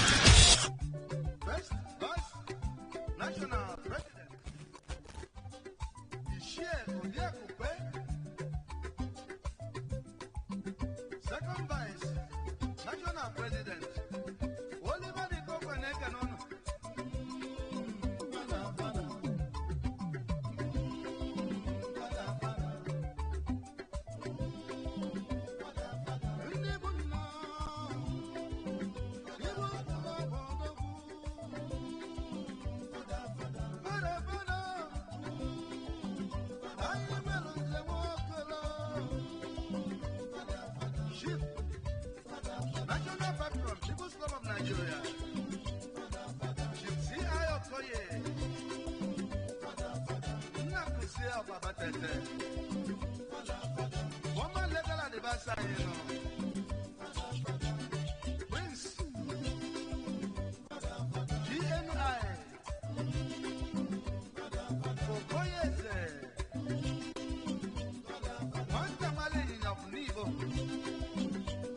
By the World Bank and the African Development Bank in Dar es Salaam, Tanzania.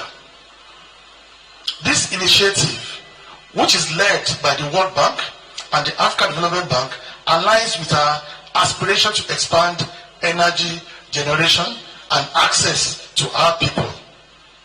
The initiative is called Mission 300. It's an initiative of the World Bank and the AFDB. And the target of Mission 300 is to extend energy access to an additional 300 million Africans between now and year 2030, out of the 600 million currently lacking access. When they decided on this, there was a research and that concluded that there are existing 600 million Africans out of the 1.4 billion Africans who lack access to energy, and they decided to reduce this by 50% within the next 5 years between now and the year 2020.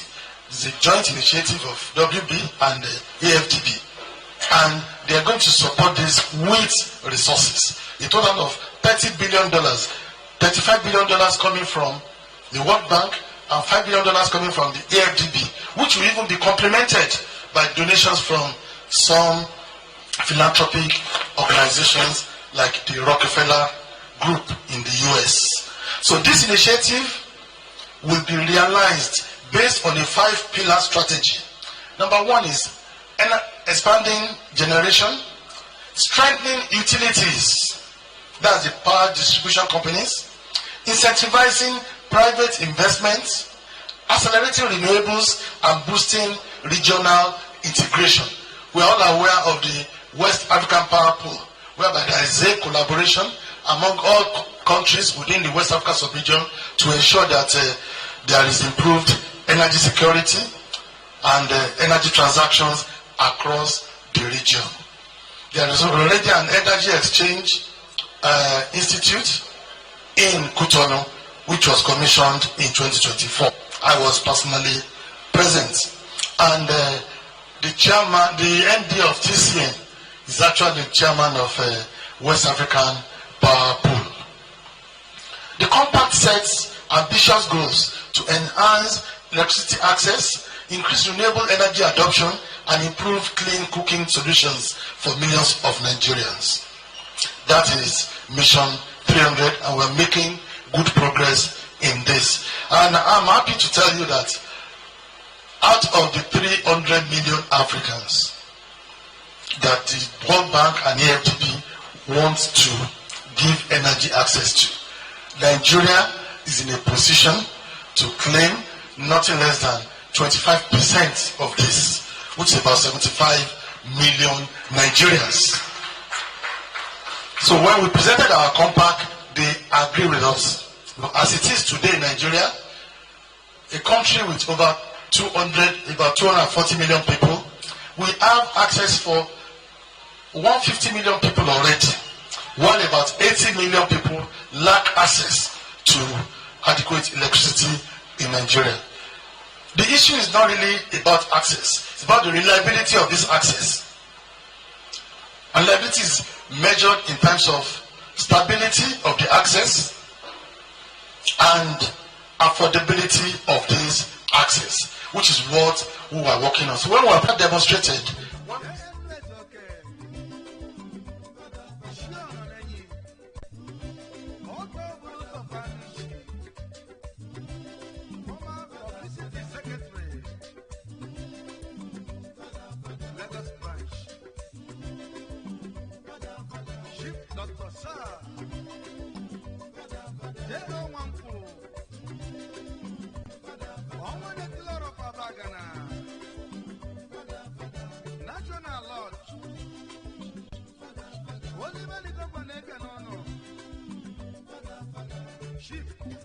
All right, now that we are back from that Desperados break, let's head right into the conversation for the evening.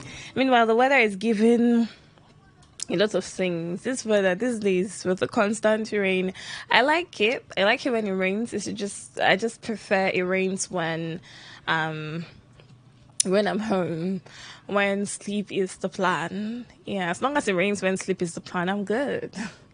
I don't know about you, but do you like it when the rain when it rains? Do you like it when it rains? And when it rains, if it rains when you are home, that's it. And for the purpose of sleep, not for any other purpose that you people engage in. Yeah, but for the purpose of sleep, basically that. So, you heard the man, Nigeria's Minister of Power, Adebayo Adelabu.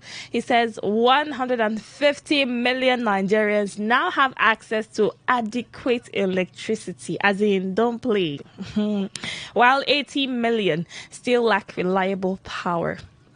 Well, the minister made this known today during the 2025 Ministerial Sectorial Updates Conference held in Abuja, where he spoke alongside the Minister of Information and National Orientation, Mohammed Malagi, and other key stakeholders.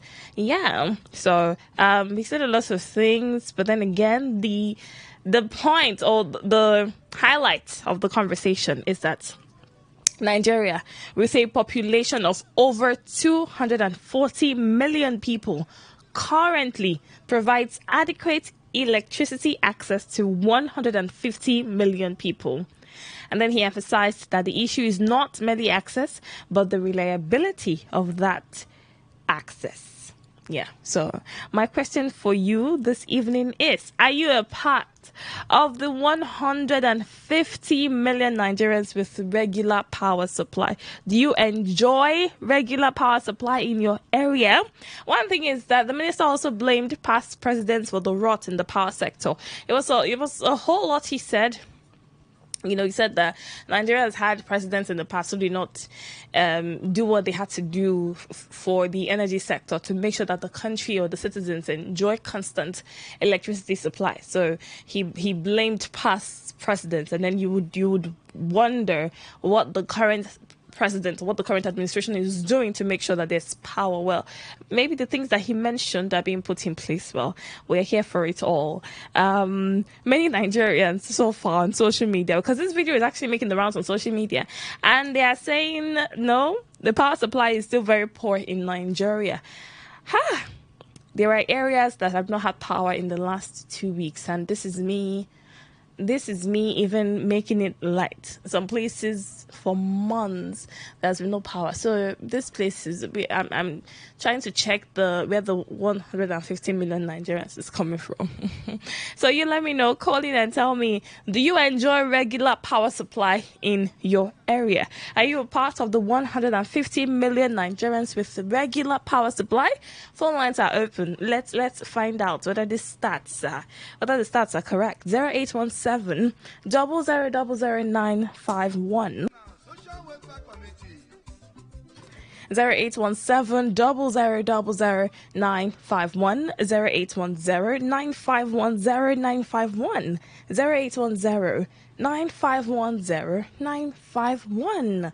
Do you enjoy regular power supply in your area? Do you have lights? Gun. That's the question. Do you have light? Let's know if you are part of the 150 million Nigerians. Let's find out, please. Hello, good evening. Hello, good evening. Good evening to you.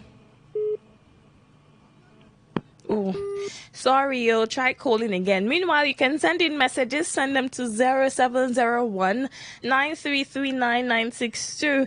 0701 9339 962. Let me know. Tell me if you enjoy regular power supply in your area. Do you have lights? Do you have lights? Because if the Minister of Power says 100, Nigeria is... we're standing at over 240 million people, right? So, and then he said, as of these 240 million people, 150 million people have what? They have access to adequate electricity. So there's still the 80 million that still lack reliable power. So let's find out if this stat is correct. Hello, good evening. Hello, good evening. How are you? Good evening to you. I'm very well, thank you. What's your name? Where are you calling from? My name is George. I'm calling from Oregon. You're welcome. Yeah, my sister, for over 1 week now, just today we are having light. I don't know what is wrong with this PhD people. They have not been giving us light. So light is coming for the first time in 1 week? Yes. All right. But before now, what's your power supply like? I've been often and on, often and sometimes 2 weeks you will not get light, sometimes 1 week you will not get light. And they will be bringing the paper for us to pay. Estimated bill. Even Choba, but Choba after 3 weeks, now no light in Choba. This, I don't know what it is. And after they will bring bill, I don't know where the bill is coming from. So this is really a problem to us here. All right. Please talk to them so that they can do something. Thank you. All right. You know, the thing that pisses me off, is the fact is the bill. I was talking to a neighbor the other day, and I'm like, look, if I see any NEPA bill or whatever for this month of this is the month of April, I'm like, they should sit down in their offices and minus the weeks of no power. They had better do that calculation. Hello, good evening. Hello, good evening, Ami. Good evening to you. What's your name? Yeah, this Chidebere calling from Alo. You're welcome. Okay. My sister, over 5 weeks now, been a month and 1 week now. There's no light in the border law. There's no light at all. 4 weeks and there's 5 weeks. Make it a month and 1 week now. There's no light. There's no flashing. Talk of 1 day or a minute. There's no light. You don't know what it is. And exactly, since that day, they appoint this solar administrator for River State. Everything just scatter for this Israeli local government. Let me just put it but the solar administrator is not the minister of power now. I know, but coming for River State, coming for this River State, you know, everything, or some of them just stop work. I don't know what is their problem. All right. I don't know. All right. Thank you for sharing that with us. 5 weeks now, there's no light here. We are suffering a lot. To buy a liter of fuel now, almost 900 and something naira to pump water. How many liters will it take us to pump water in the whole yard? I don't know. I don't know where we are going in this country. All right. Thank you. Thank you. Share this country. Let us share it. Thank you very much. Let everybody go there. Thank you. All right. We're just going to remain as Nigerians, please. We're not sharing. Okay, so here's the Minister of Power saying 150 million Nigerians, and I don't know the census, right? The president. Well, recently we learned that the president has set up the committee, the census committee. I'm thinking they should speed it up. Let's know how many people are in each state, and then let's calculate really how many Nigerians have access to constant electricity supply. Hello, good evening. Hello. Yes, please. Good evening. Let me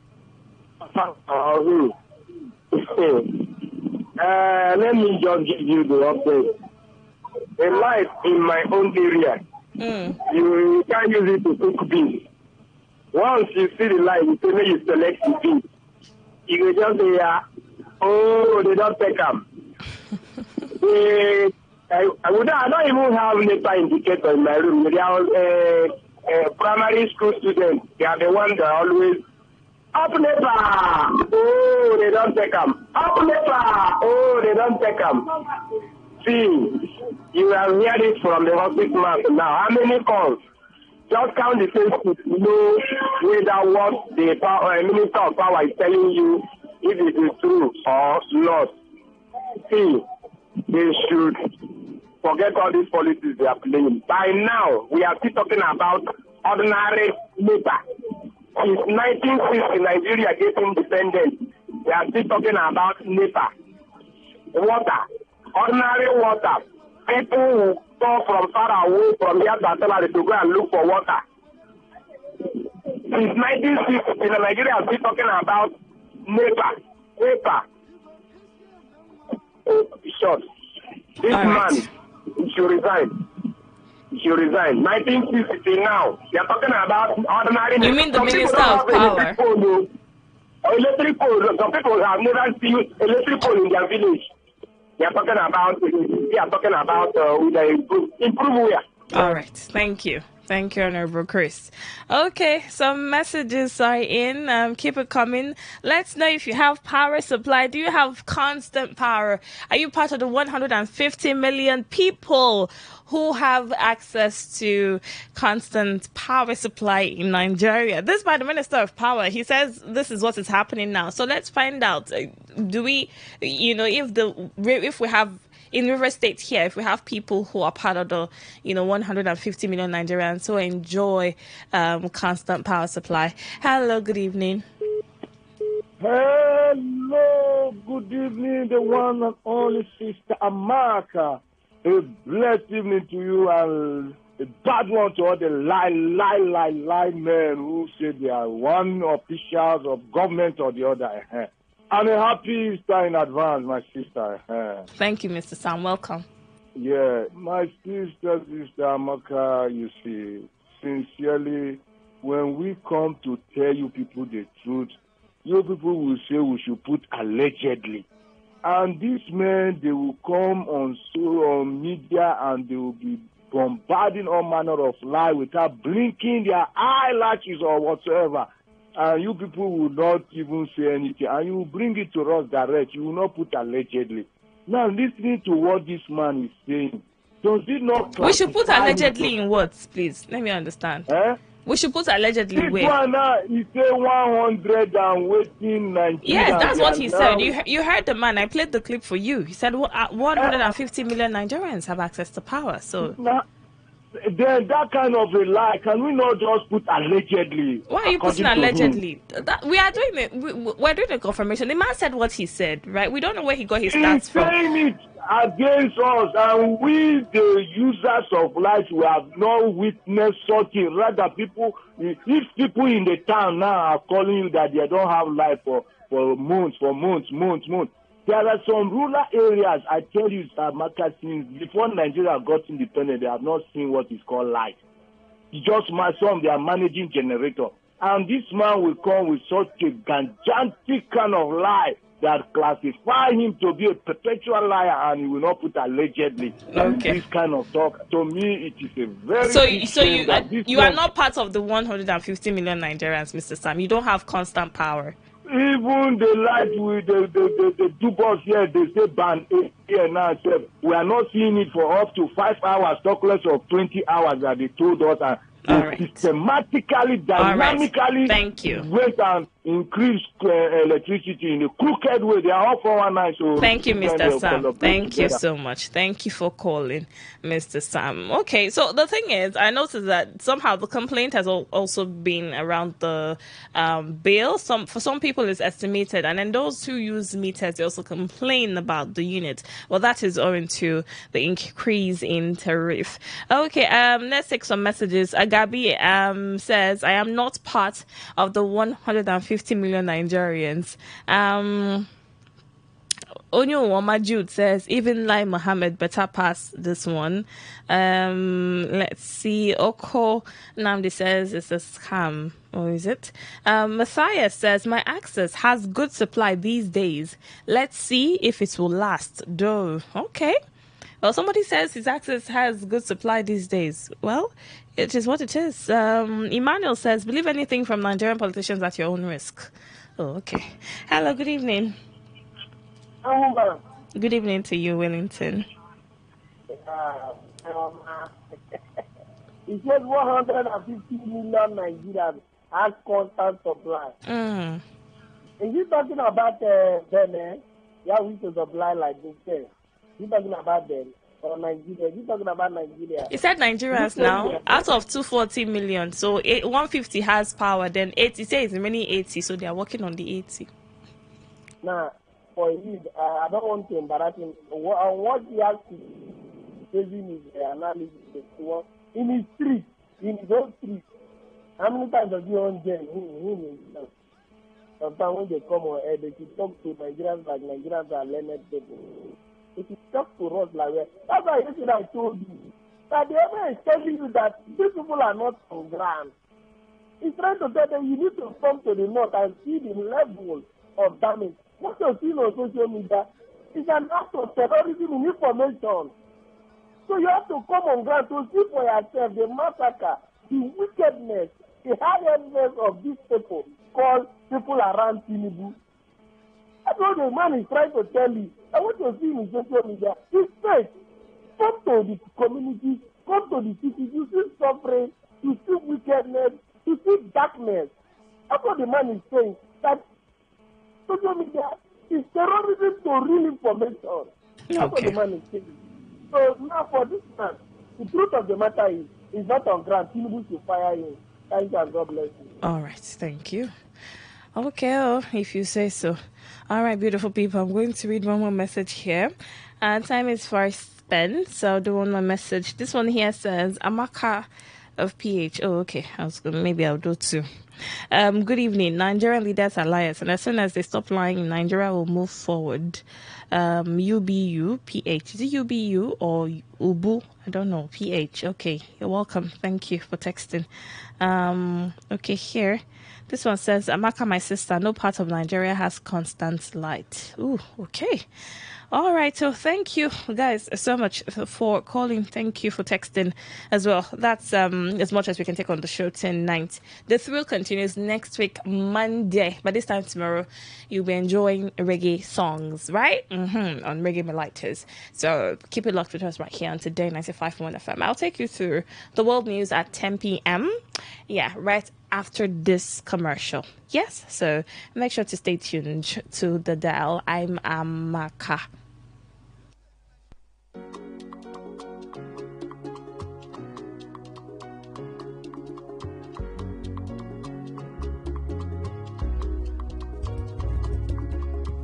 Ọ bụ gịnị ka mere iji kwuolu m n'ọnụ? Ọ bụ gịnị ka mere iji kpọọ m asị? Ọkwa mụ na ị bụ nwanne, onye jebe ọkpọ n'ibe ya, onye ilo bịa wee tinye ọgba aghara. Na mụ na ị bụ nwanne, onye libe onye tibe ya. N'ọkwa nwanne otu na wozu arụ. Abụbalare na mụ na nwanne na-edezigo.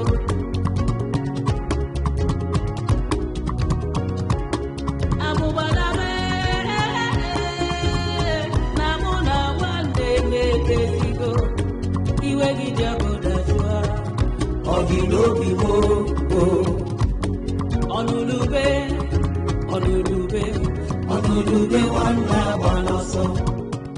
Okay, all right. All you need to know about this one is that 95.1 FM. Such a unique dial. Please listen to this paid infomercial. Herbal Heritage International, the Gokoroko, for herbal medicine, when they produce strong, correct medicine, they take it, they support with country healthcare system. Country man, correct, holistic, ogbonge herbal medicine, there, we know they come out for public anyhow, like a big basket. Food ground, as every Christmas have been boundary. Sickness self sabi medicine will pass them. After all, monkey smart now, because tree near tree is a forest. Heritage International will use the technology of computer testing machine to see and know before attacking that your health condition. We don't become Ubaruba for your life with the correct treatment. Therefore, whether definition or without definition, make you visit Herbal Heritage International offices where near you. Herbal Heritage International. Now you. Hello and welcome to the program Roots and Herbs.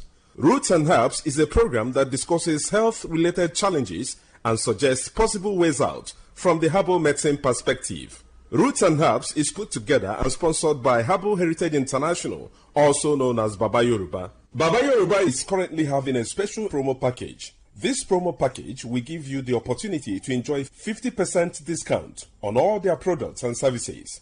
This offer runs while the stock lasts. At number 24 Ikwere Road, Mile 1 by Education Bus Stop, Port Harcourt. Number 24 Ikwere Road, Mile 1 by Education Bus Stop, Port Harcourt. This promo package will give you the opportunity to enjoy 50% discount on all their products and services.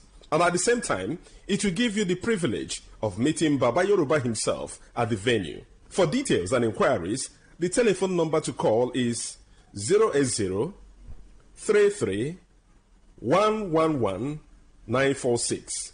I repeat, 080 33 111 946. 080 33 111 946. On today's edition of the program, our topic for discussion is staphylococcal infection. And I have with me in the studio Dr. Otumba Abiodun. Sir, you're welcome to the program.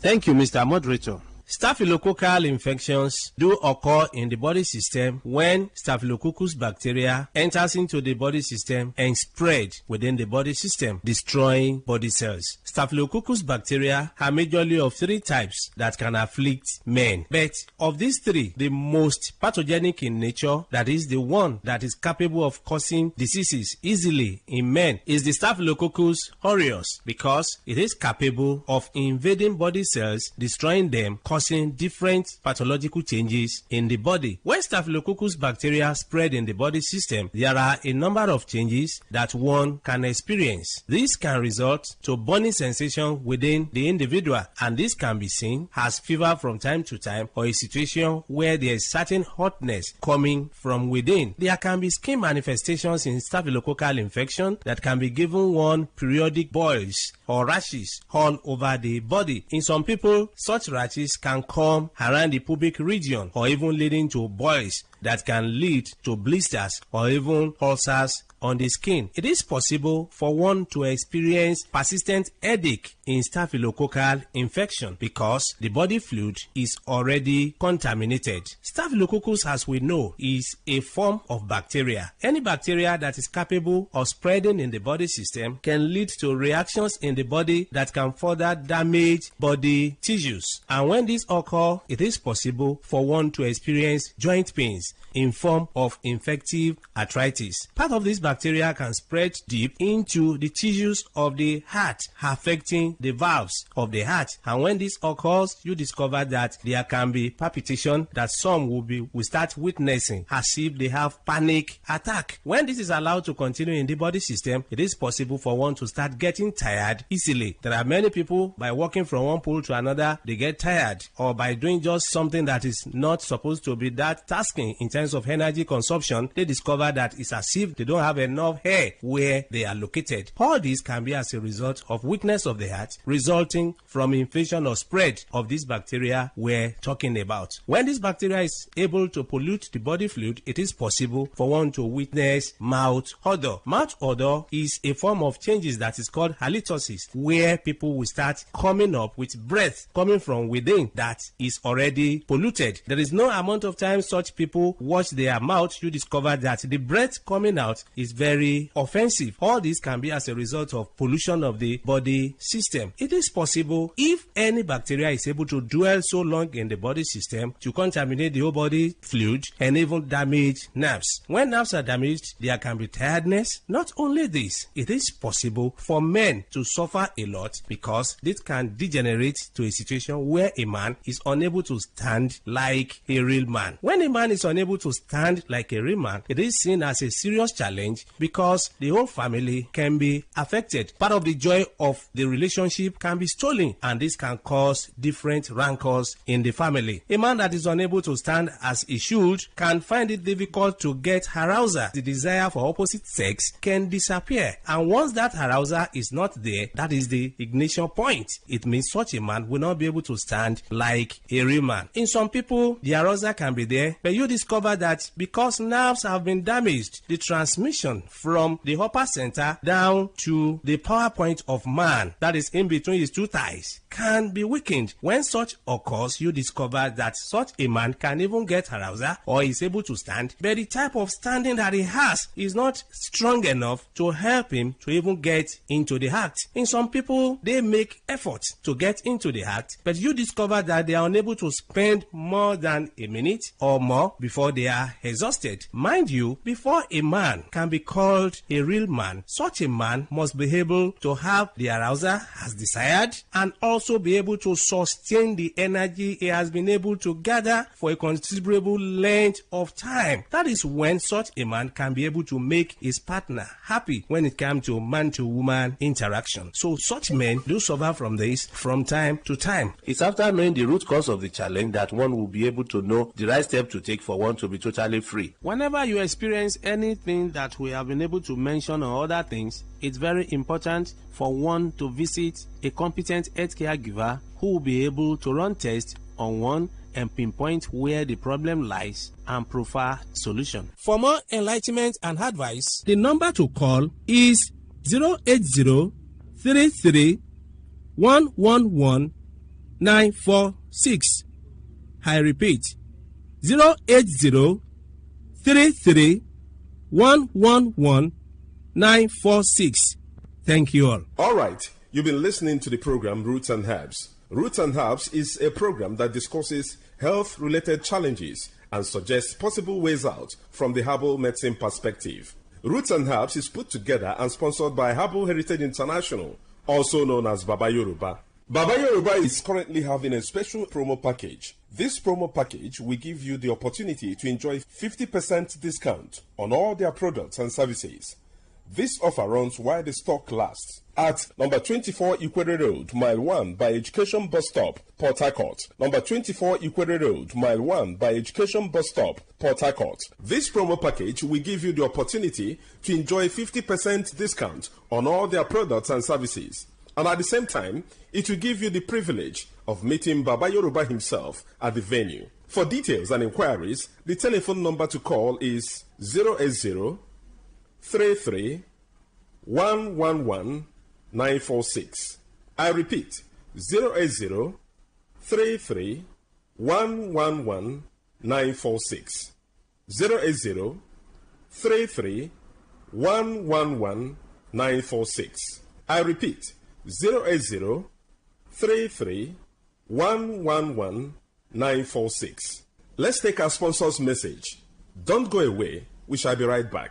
Herbal Heritage International, the Kokoroko, for herbal medicine, when they produce strong, correct medicine, they take it, they support with country health care system. Quarterly man, correct bakelistic ogbonge herbal medicine, they know they come out for public anyhow, like a big basket, full ground, as every Christmas have been boundary. Sickness self sabi medicine will pass them. After all, monkey smart now, because tree near tree is a forest. Heritage International will use the technology of computer testing machine to see and know before attacking that your health condition. When don't become Obarogba for your life with the correct treatment. Therefore, whether definition or without definition, make you visit Herbal Heritage International offices way near you. Herbal Heritage International. Now You're welcome back to Roots and Herbs. Roots and Herbs is a program that discusses health-related challenges and suggests possible ways out from the herbal medicine perspective. Roots and Herbs is put together and sponsored by Herbal Heritage International, also known as Baba Yoruba. Baba Yoruba is currently having a special promo package. This promo package will give you the opportunity to enjoy 50% discount on all their products and services. This offer runs while the stock lasts. At number 24 Equator Road, Mile 1 by Education Bus Stop, Port Harcourt. Number 24 Equator Road, Mile 1 by Education Bus Stop, Port Harcourt. This promo package will give you the opportunity to enjoy 50% discount on all their products and services. And at the same time, it will give you the privilege of meeting Baba Yoruba himself at the venue. For details and inquiries, the telephone number to call is 080-33-111-946. I repeat, 080-33-111-946. 080-33-111-946. Until we come your way again, remain blessed. And that was a paid infomercial. Radio has